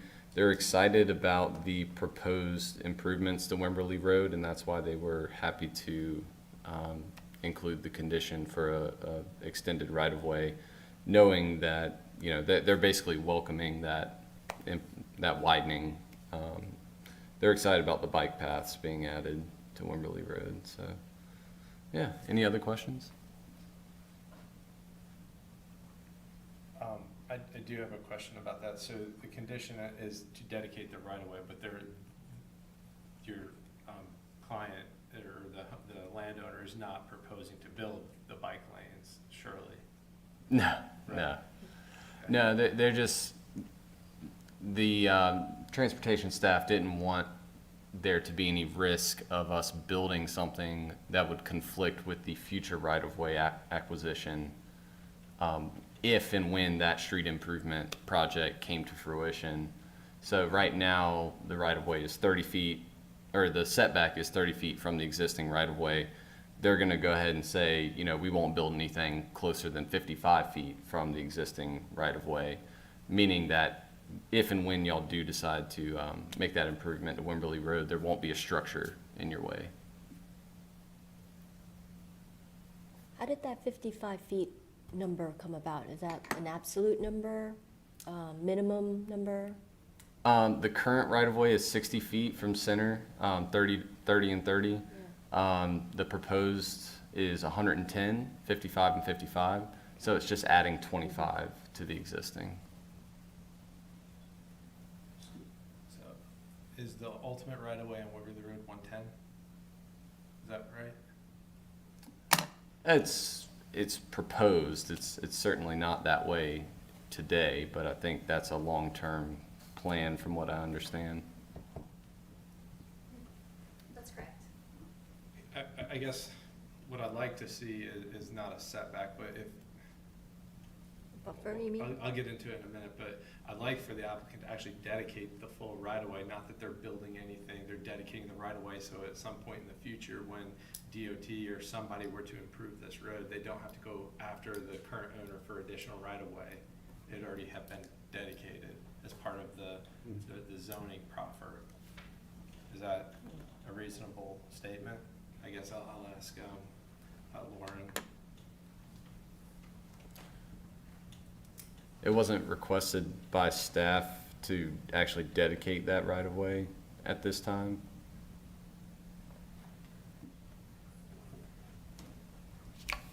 I can defer that to Amanda or Russell, but at time with just a single family house, I think that's how we would potentially look at it, but. It can be proffered as a condition, but if the applicant is not interested in proffering it, we cannot require that they provide right-of-way due to Supreme Court decisions that have been made. So it could be offered as a zoning condition, but if they don't want to offer it, we cannot compel them to dedicate that right-of-way. Sorry, can you clarify that, Diane? If a property owner were to zone into the town of Apex, they're not required to dedicate frontage right-of-way to the ultimate street section per our transportation plan? Is that what I'm hearing? It's exempt under the UDO, and it's exempt because of Supreme Court decisions that are known as Nolan and Dolan. They're rational nexus and rough proportionality decisions. And so they're exempt because it's a because single family. they're Yeah, less than that's just 4 one. units. They're exempt under the Okay. UDO.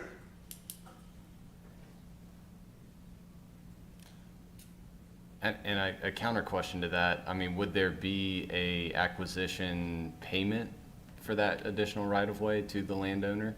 In the future, Mm-hmm. absolutely. Right, so to do it now, the payment would just happen now, I suppose, right? Well, to do it now, the applicant would graciously donate the lot. We would, Yeah. as taxpayers, pay for it in the future. Yeah. I think that's the point right there.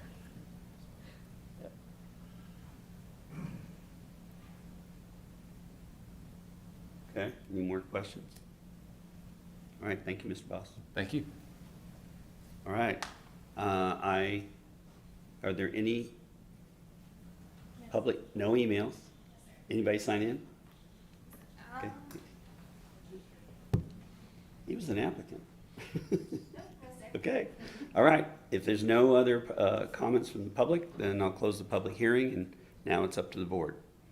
Questions, comments, or motions? I have some thoughts on this one, and let me start by saying I would never turn down a single-family person to develop on their property a home that's on a large lot. And my neighbors, because I live off Wimberley Road, my neighbors would probably torch me if I didn't support low density in that area, because I live in the land of NIMBYs. And so for that reason alone, I think I would support it. However, I really have issues with a piece of property being annexed into an area where we have utility.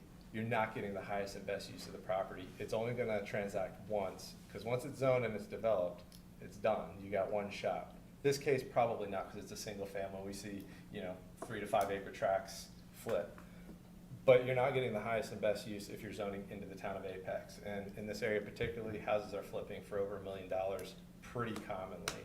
And so if we're trying to attack housing affordability, one way to do that is through density. This is the opposite side of that spectrum. So I don't support this, but I will support this.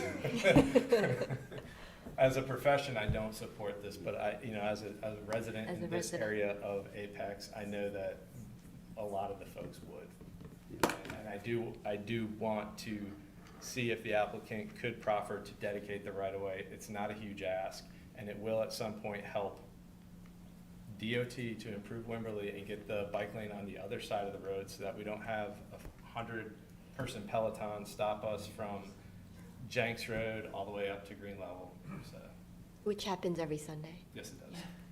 So I too am a neighbor who lives off of Wimberley Road, and as a neighbor, I'm going to support this.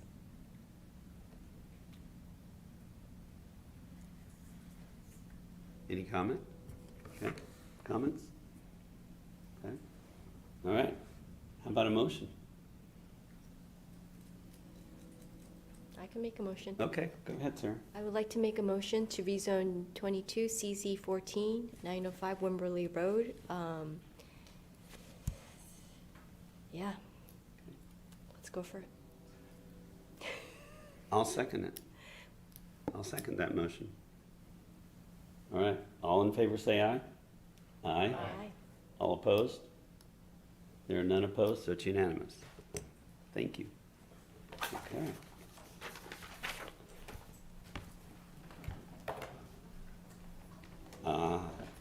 Hey, Amanda. Hi. Car space. Yes. This is fascinating. I have so many questions.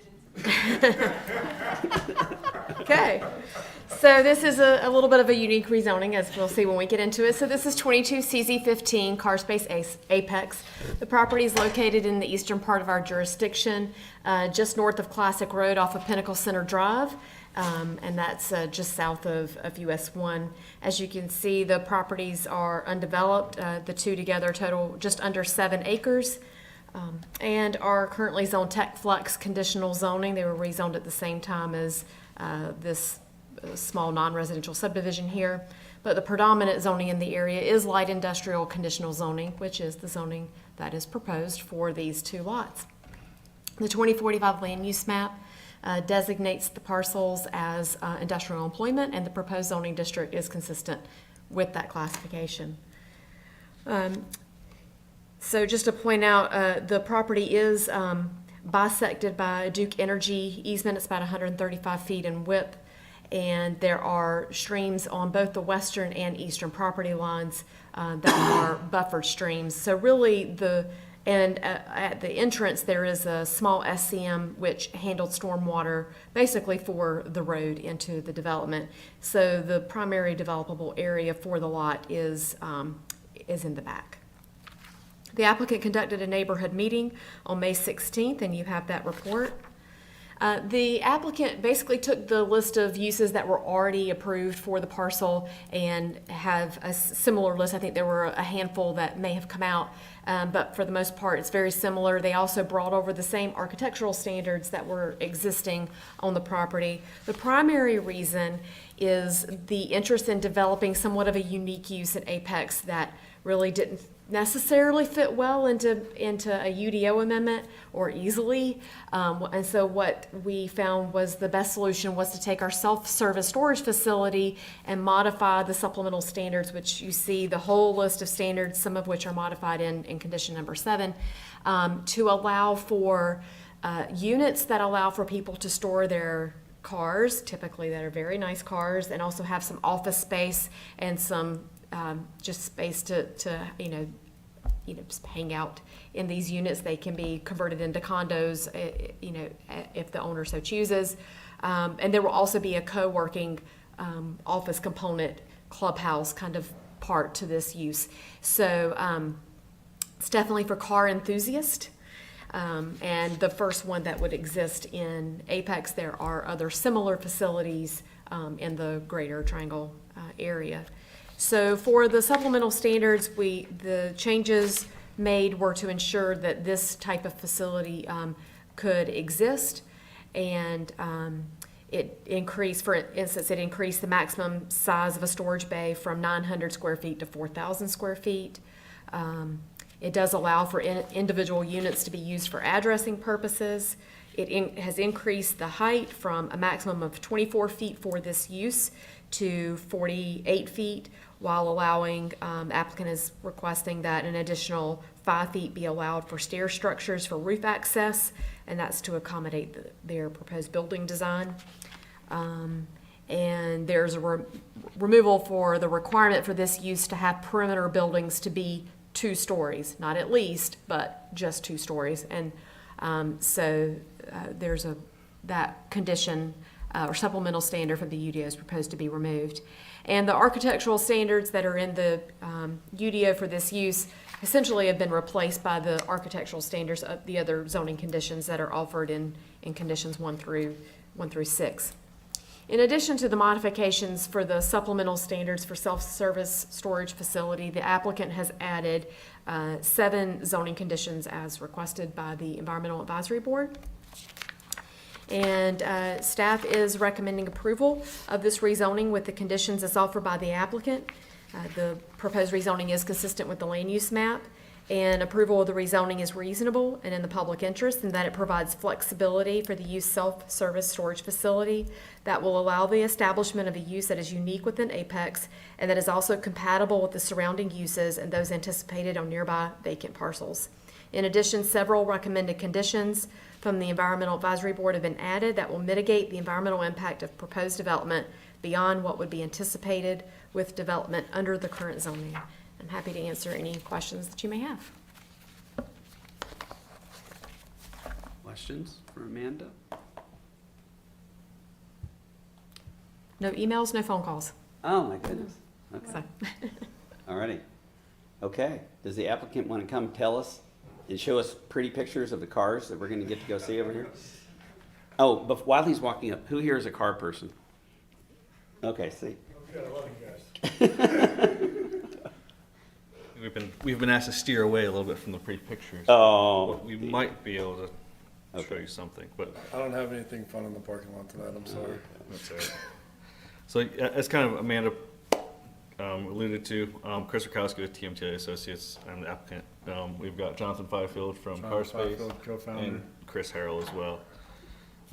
This is really kind of a cleanup, like a like-to-like rezoning from going from TF to LI. Our biggest hang-up was what we call these car condos. They kind of fit into the self-service storage space. but at the same time, that's kind of the primary use of the site, as well as they're larger than what would be allowed with the UDO. So kind of taking the Pinnacle Park, all the other standards from there, applied it to here with these guys, kind of great car condo, co-working kind of concept. So I think if you guys don't have anything specific for me, I'll kind of let these guys take it away with what the hell you guys are doing here. I will happily answer any questions I possibly can. Jonathan Fifield, co-founder and chief both gross officer for Carspace Inc. Golfers have country clubs and social clubs. Car guys have parking lots. I want out of the parking lot. Most of the time, we've got to go to businesses and petition to be in their parking lots because they're afraid of all the crazy stuff that comes with mixing people that are trying to go to the movie theater or go to the restaurants and people soliciting and hanging out in parking lots. Been a car guy my whole life. Built my first hot rod with my dad when I was 5 or 6 years old. Been building hot rods and been a hot rod fabricator my whole life. 18 years in the car business, 15 years with 15 years with Hendrick Automotive Group, 3 years with Deacon Jones. As we traveled around the country and we got to see a lot of the other car communities that were building around the country, they're all building these what you call man caves or car condos, however you want to call them, places where people can store their cars or their car stuff that they don't have room for in their homes anymore because it's getting harder and harder to build a 5,000-6,000 square foot house with a 3-car or 4-car or 5-car garage. As obviously we want to make sure that we get the most in our neighborhoods as we can, and as we build a community, there's no place for the car guys. So we're trying to build a place for the car guy to be able to put his extra cars, continue to grow his collection, and share space with like-minded individuals. The co-working, what we like about the co-working is it gives you that sense of community, right? Like if I just give you a vault and all you do is store stuff in your vault, there's no community, right? Like there's no, and we've seen those developments around the country where people have literally just come in, they've knocked the ground flat, they've thrown as many condos as they possibly can, they cash the money out and they leave. But for us, there's no community in that. There's nothing giving back to Apex if I come in and I build 55 storage units for people to put their cars in, and then I say, thanks, I'm gonna go build another one. We want to be, the co-working gives you the opportunity to have that interaction with the property and people come and go, and the sense of community. There's also going to be, a little bit, a congregational area for that to be able to house that community. So hopefully that kind of explains what we're building. Tell us about, I was happy to see in the write-up that there were going to be basically rules like as if it was a country club or a membership. Oh, with yeah, rules no, there'll be against dangerous activity. Drinking and driving, all that kind of, we're going into this with very much that country club mindset, right? We don't want to build a community that thinks that that it's okay to be reckless endangerment or anything like that. We want to build a community that understands that we're building a community and we have to take care of the community that we're in. So, but yeah, there's definitely going to be rules. Do you plan on having a shared space where people can come in to do work on certain types of vehicles? No, we are not permitting people to be able to come in and do any sort, like if you want to change the oil in like your own car or something like that. We don't see in our covenants where we prohibit something like that, but if you wanted to turn one of these into an industrial garage or you wanted to come in and dedicate one of these to be able to do a community oil changes and community services of cars, we don't see the community benefit in that, in the sense that one of the nicest Mercedes shops in the country in North Carolina is right across the street, so we've got an avenue, an outlet for people to be able to maintain and maintenance their cars. But this is more of a social showcase, storage than it is let's work on and build and construct our cars here. you have any elevations? We do.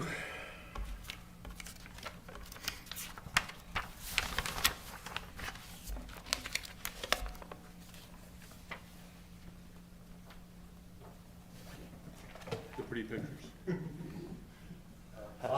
Bobby was kind enough to help us with some really pretty drawings of the building. Just note that those are not zoning conditions. Sure.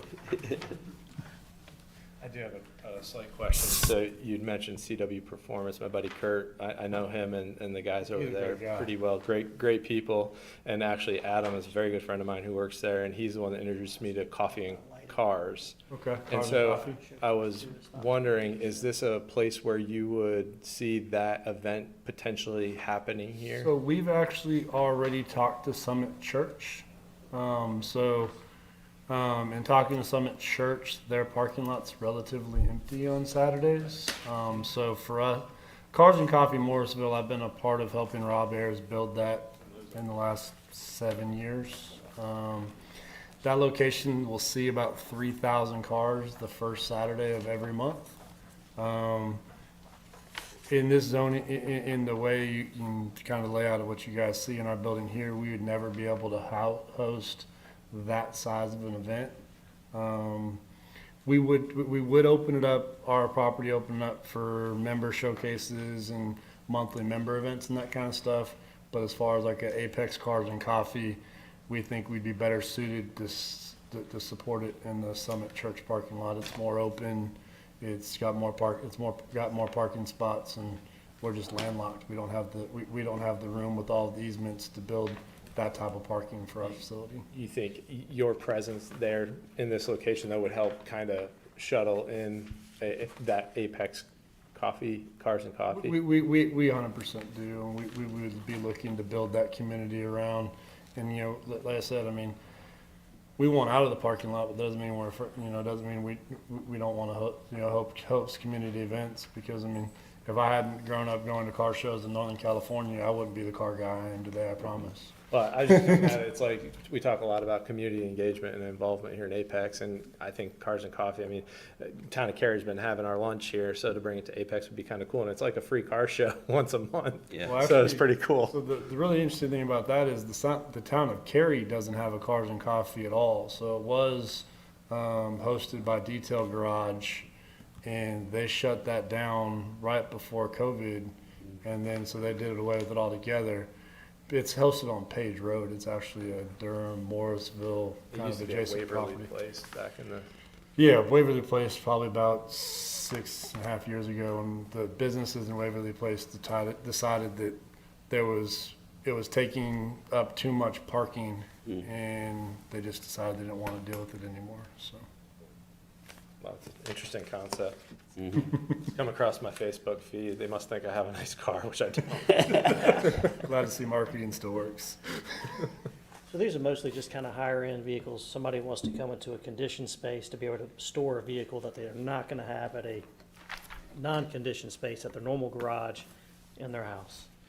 And so you can rent spaces there, and it looks like, looking at the elevations, again, nothing to do with the rezoning, but you have areas that are some type of storefront where people, if you want to display their vehicles. Yeah, so we'll have an open common area where you'd be able to pay a premium to be able to showcase your cars inside of our showroom, which is our community common areas. Okay. So. And the condos themselves where the cars would be stored. So the word stored we kind of use very carefully. Because it's really not storage for the most part. It's guys and girls are creating a space that they want to bring their friends and their family and everything to come hang out in. So a lot of these car condos will have lofts with TVs and different things in those where you can hang out. So yes, it will be used to store the vehicles, but it's really not the primary use. The primary use is kind of the community that we're building, and just to kind of create this space that these car enthusiasts can kind of come, enjoy, hang out with their friends, as well as kind of communicate and hang out with other car enthusiasts as well. Okay. And is that then open into car clubs? Let's just say you have a 23 Stutz Bearcat. You're going to put it in this slot. You're going to decorate everything out Stutz, forecast what you want to do. Then you want to open it up to the general public or a Stutz club to come in there and take a look at this vehicle, ooh and ah over it. And that's kind of it. Yeah, that kind of thing. And we, as we look at kind of that, open common space, at some point we'd probably open it up to people bringing in car clubs and hosting those communities into our community. We've played with the idea of even looking at like bringing in art, actual like formal art and that kind of stuff into the space as well, to be able to host those events and be able to support that type of environment as well.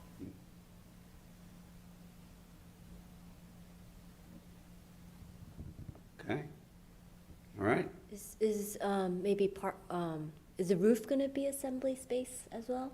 So we have it set now where we could potentially, a space on the roof be like a rooftop lounge, which is why we have the extra condition for the height, because for the staircase enclosure to not have the staircase be an eyesore, it becomes too tall, which is why we have that condition in there.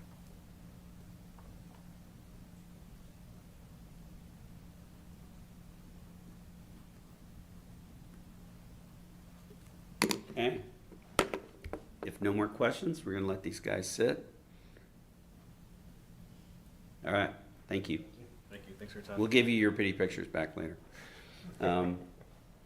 Okay, there was no public comment, no emails. I don't see anybody in the audience. Okay, so we're gonna close the public hearing. And unless there's more discussion, I would love to have a motion.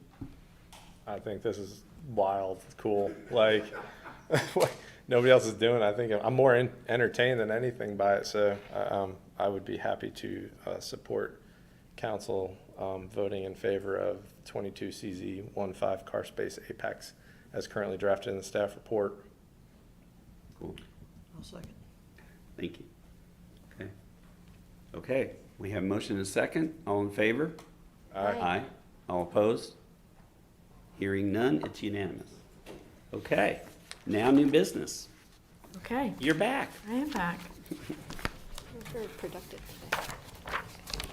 So the first UD amendment before you tonight was actually requested by the planning board at our last meeting, and it's in relationship to providing requiring the applicant to provide information about long-range plan amendments that are directly associated with the rezoning. And so the proposal before you is to require that at the neighborhood meeting stage, and to ensure the applicant has all the information necessary and we can identify those potential long-range plan amendments. We've added in another amendment that the pre-application meeting be held prior to the applicant mailing a notice of a neighborhood meeting. So that way they have their pre-application meeting with staff. We can review the proposal, identify long-range plan amendments that will likely be needed, and so the applicant is fully informed. Because what would happen if they didn't, and they get through the process, we realize before it goes to rezoning and after they've held their neighborhood meeting that a long-range plan amendment is necessary, they would have to hold another neighborhood meeting. And so it's really in the applicant's best interest to have that pre-application meeting with staff first. So that's the amendment in 226. And then the amendment in section 227 is that the applicant identify those long-range plan amendments in their neighborhood meeting application letter or neighborhood meeting invitation letter and discuss that during the neighborhood meeting. So this is one way to ensure that adjacent property owners are informed of amendments to long-range plans. Any questions on that amendment? Okay. The next amendments are requested by planning staff. The first one is to supplemental standards for utility minor in order to remove the maximum height of a water tower. It's currently set at 200 feet. The town is realizing now in a location where they believe they need to build another water tower that the height needs to exceed 200 feet. And we believe that the needs of providing water should outweigh a height standard. So the UDO accord in staff's opinion. Can I ask a question real quick on that? Sure. You may not know the answer to this, but Apex is known for the water tower design. I mean, it's on our logo. It's like on the shirts you see everywhere. like you drive through other towns like Cary, for example, they all look like flashlights. I mean, like they're just not the same pretty water towers. Is that unique just for design? Do we do it for aesthetics? I don't know the history of why our water towers are the design that they are, but there is, opportunity depending upon where the location is. I mean, you could get creative with a water tower design as well, but yeah. The Apex like brand. So Ryan, the town council held a work session and it was live streamed on YouTube. If you'd like to listen to that discussion, I think we're getting a flashlight one. Oh. So, but I retract my previous statement. So, yeah, in the past, when I got here in Apex, the water towers that are here on town campus were already there, and that is an older style, and a decision was made for the one at Tingen that because it was so close to downtown, to mimic the older style. Listen to the work session. There are reasons why water resources staff and their consultant recommended what you're calling the flashlight style. Part of which is because the staircase is inside rather than outside. It's safer. So if you're really interested, there is a whole work session item where they discuss. But I had the same feeling you did. I like the old-fashioned one. Thank you. Okay, kind of just give an unlimited height by scratching it out. Right. I mean, it would allow the height that the town needs depending upon where, the water tower is located and the pressure that's needed. I mean, there are some reasons why it would need to be taller or shorter, or could be shorter in certain areas. So, which is beyond my area of expertise.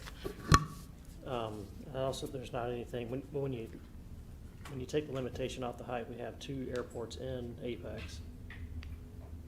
So it's kind of also, you want to almost have a condition that they're not within a flight path of one of these local airports as well, I'd imagine, for safety. So again, with the work session, their consultant went into detail about the locations of the private airports. Any of the locations in town would not affect RDU traffic. And they did talk about the FAA requirements for an orange and white pattern on the tower. Potentially could just be on the top of the tower. It might have to be on the surround part of it, depending on how tall it is. And then they also would have to put lights on there. But they assured the council, the consultants assured the council that they would be able to meet all FAA requirements in the locations that were being considered. Yeah. Okay. Any other questions on that amendment? All right. The next amendment is to the fences, walls, and berm section for materials in order to allow the unfinished side of a fence to face an alley. And so the proposal is to allow that within the Downtown Festival Overlay District. And this gets at where certain fences are potentially would be allowed in association with downtown plan improvements, and where it would be more appropriate for the finished side to face inward instead of outward along an alley. So that's the impetus for this amendment. Any questions there? Okay, the next amendment is more or less just a cleanup item. When we added the uses public garage, public, and parking garage public, and parking lot public, we did not add it to the parking schedule. And while a parking lot has spaces, it seems silly to add it to the required parking schedule. We do have bicycle requirement parking as well. So just proposing consistent technology was used for the recreation facility. Private standard. Any question there? And this next one is a fun one. So state law recently changed that we cannot have a maximum requirement on a parking space dimension. So we are just adding the word minimum here to ensure that everyone knows these are minimum dimensions for parking spaces. Nothing else changing there. And finally, amendments to the shared parking standards in order to increase the percentage of parking for the use church or place of worship, the percent that can be shared. So we have a lot of standards for when uses propose to share parking. And these were implemented, I believe, back in 2018 when we overhauled our parking section. And in looking at it again, we just believe that that the amount that should be, that's required, so this table shows how much is required for the use by time of day, for weekday, weekend, and including nighttime. And so we felt like for weekdays in the evening that 30% of the parking was just too high. Typically, churches don't need that much of their parking. Similarly, for evenings on the weekend, and because their primary time that they use their parking lots are during service times. So we're also adding, instead of just having a 100% from 6 a.m. to 5 p.m., which is way more than most religious institutions have services, the standard would be 100% during regularly scheduled worship or service times, including 1 hour before and after such times, otherwise 10%. So it gives more flexibility for churches to offer parking that's not being used to other uses around them. Any questions on that amendment? That one's going to be really important to get enough parking down here. This one. Okay, that's all. Planning staff's recommending approval of them all. Super. I want to compliment all of you for the responsiveness that you all had in your email, Diane, that you sent for this, the first amendment. And I mean, it was less than a month ago that we had the meeting that had the concerns of the residents that you've addressed. And I think that's really a wonderful testament to the professionalism you all have to be able to get that done in less than 30 days. I think it'll really help.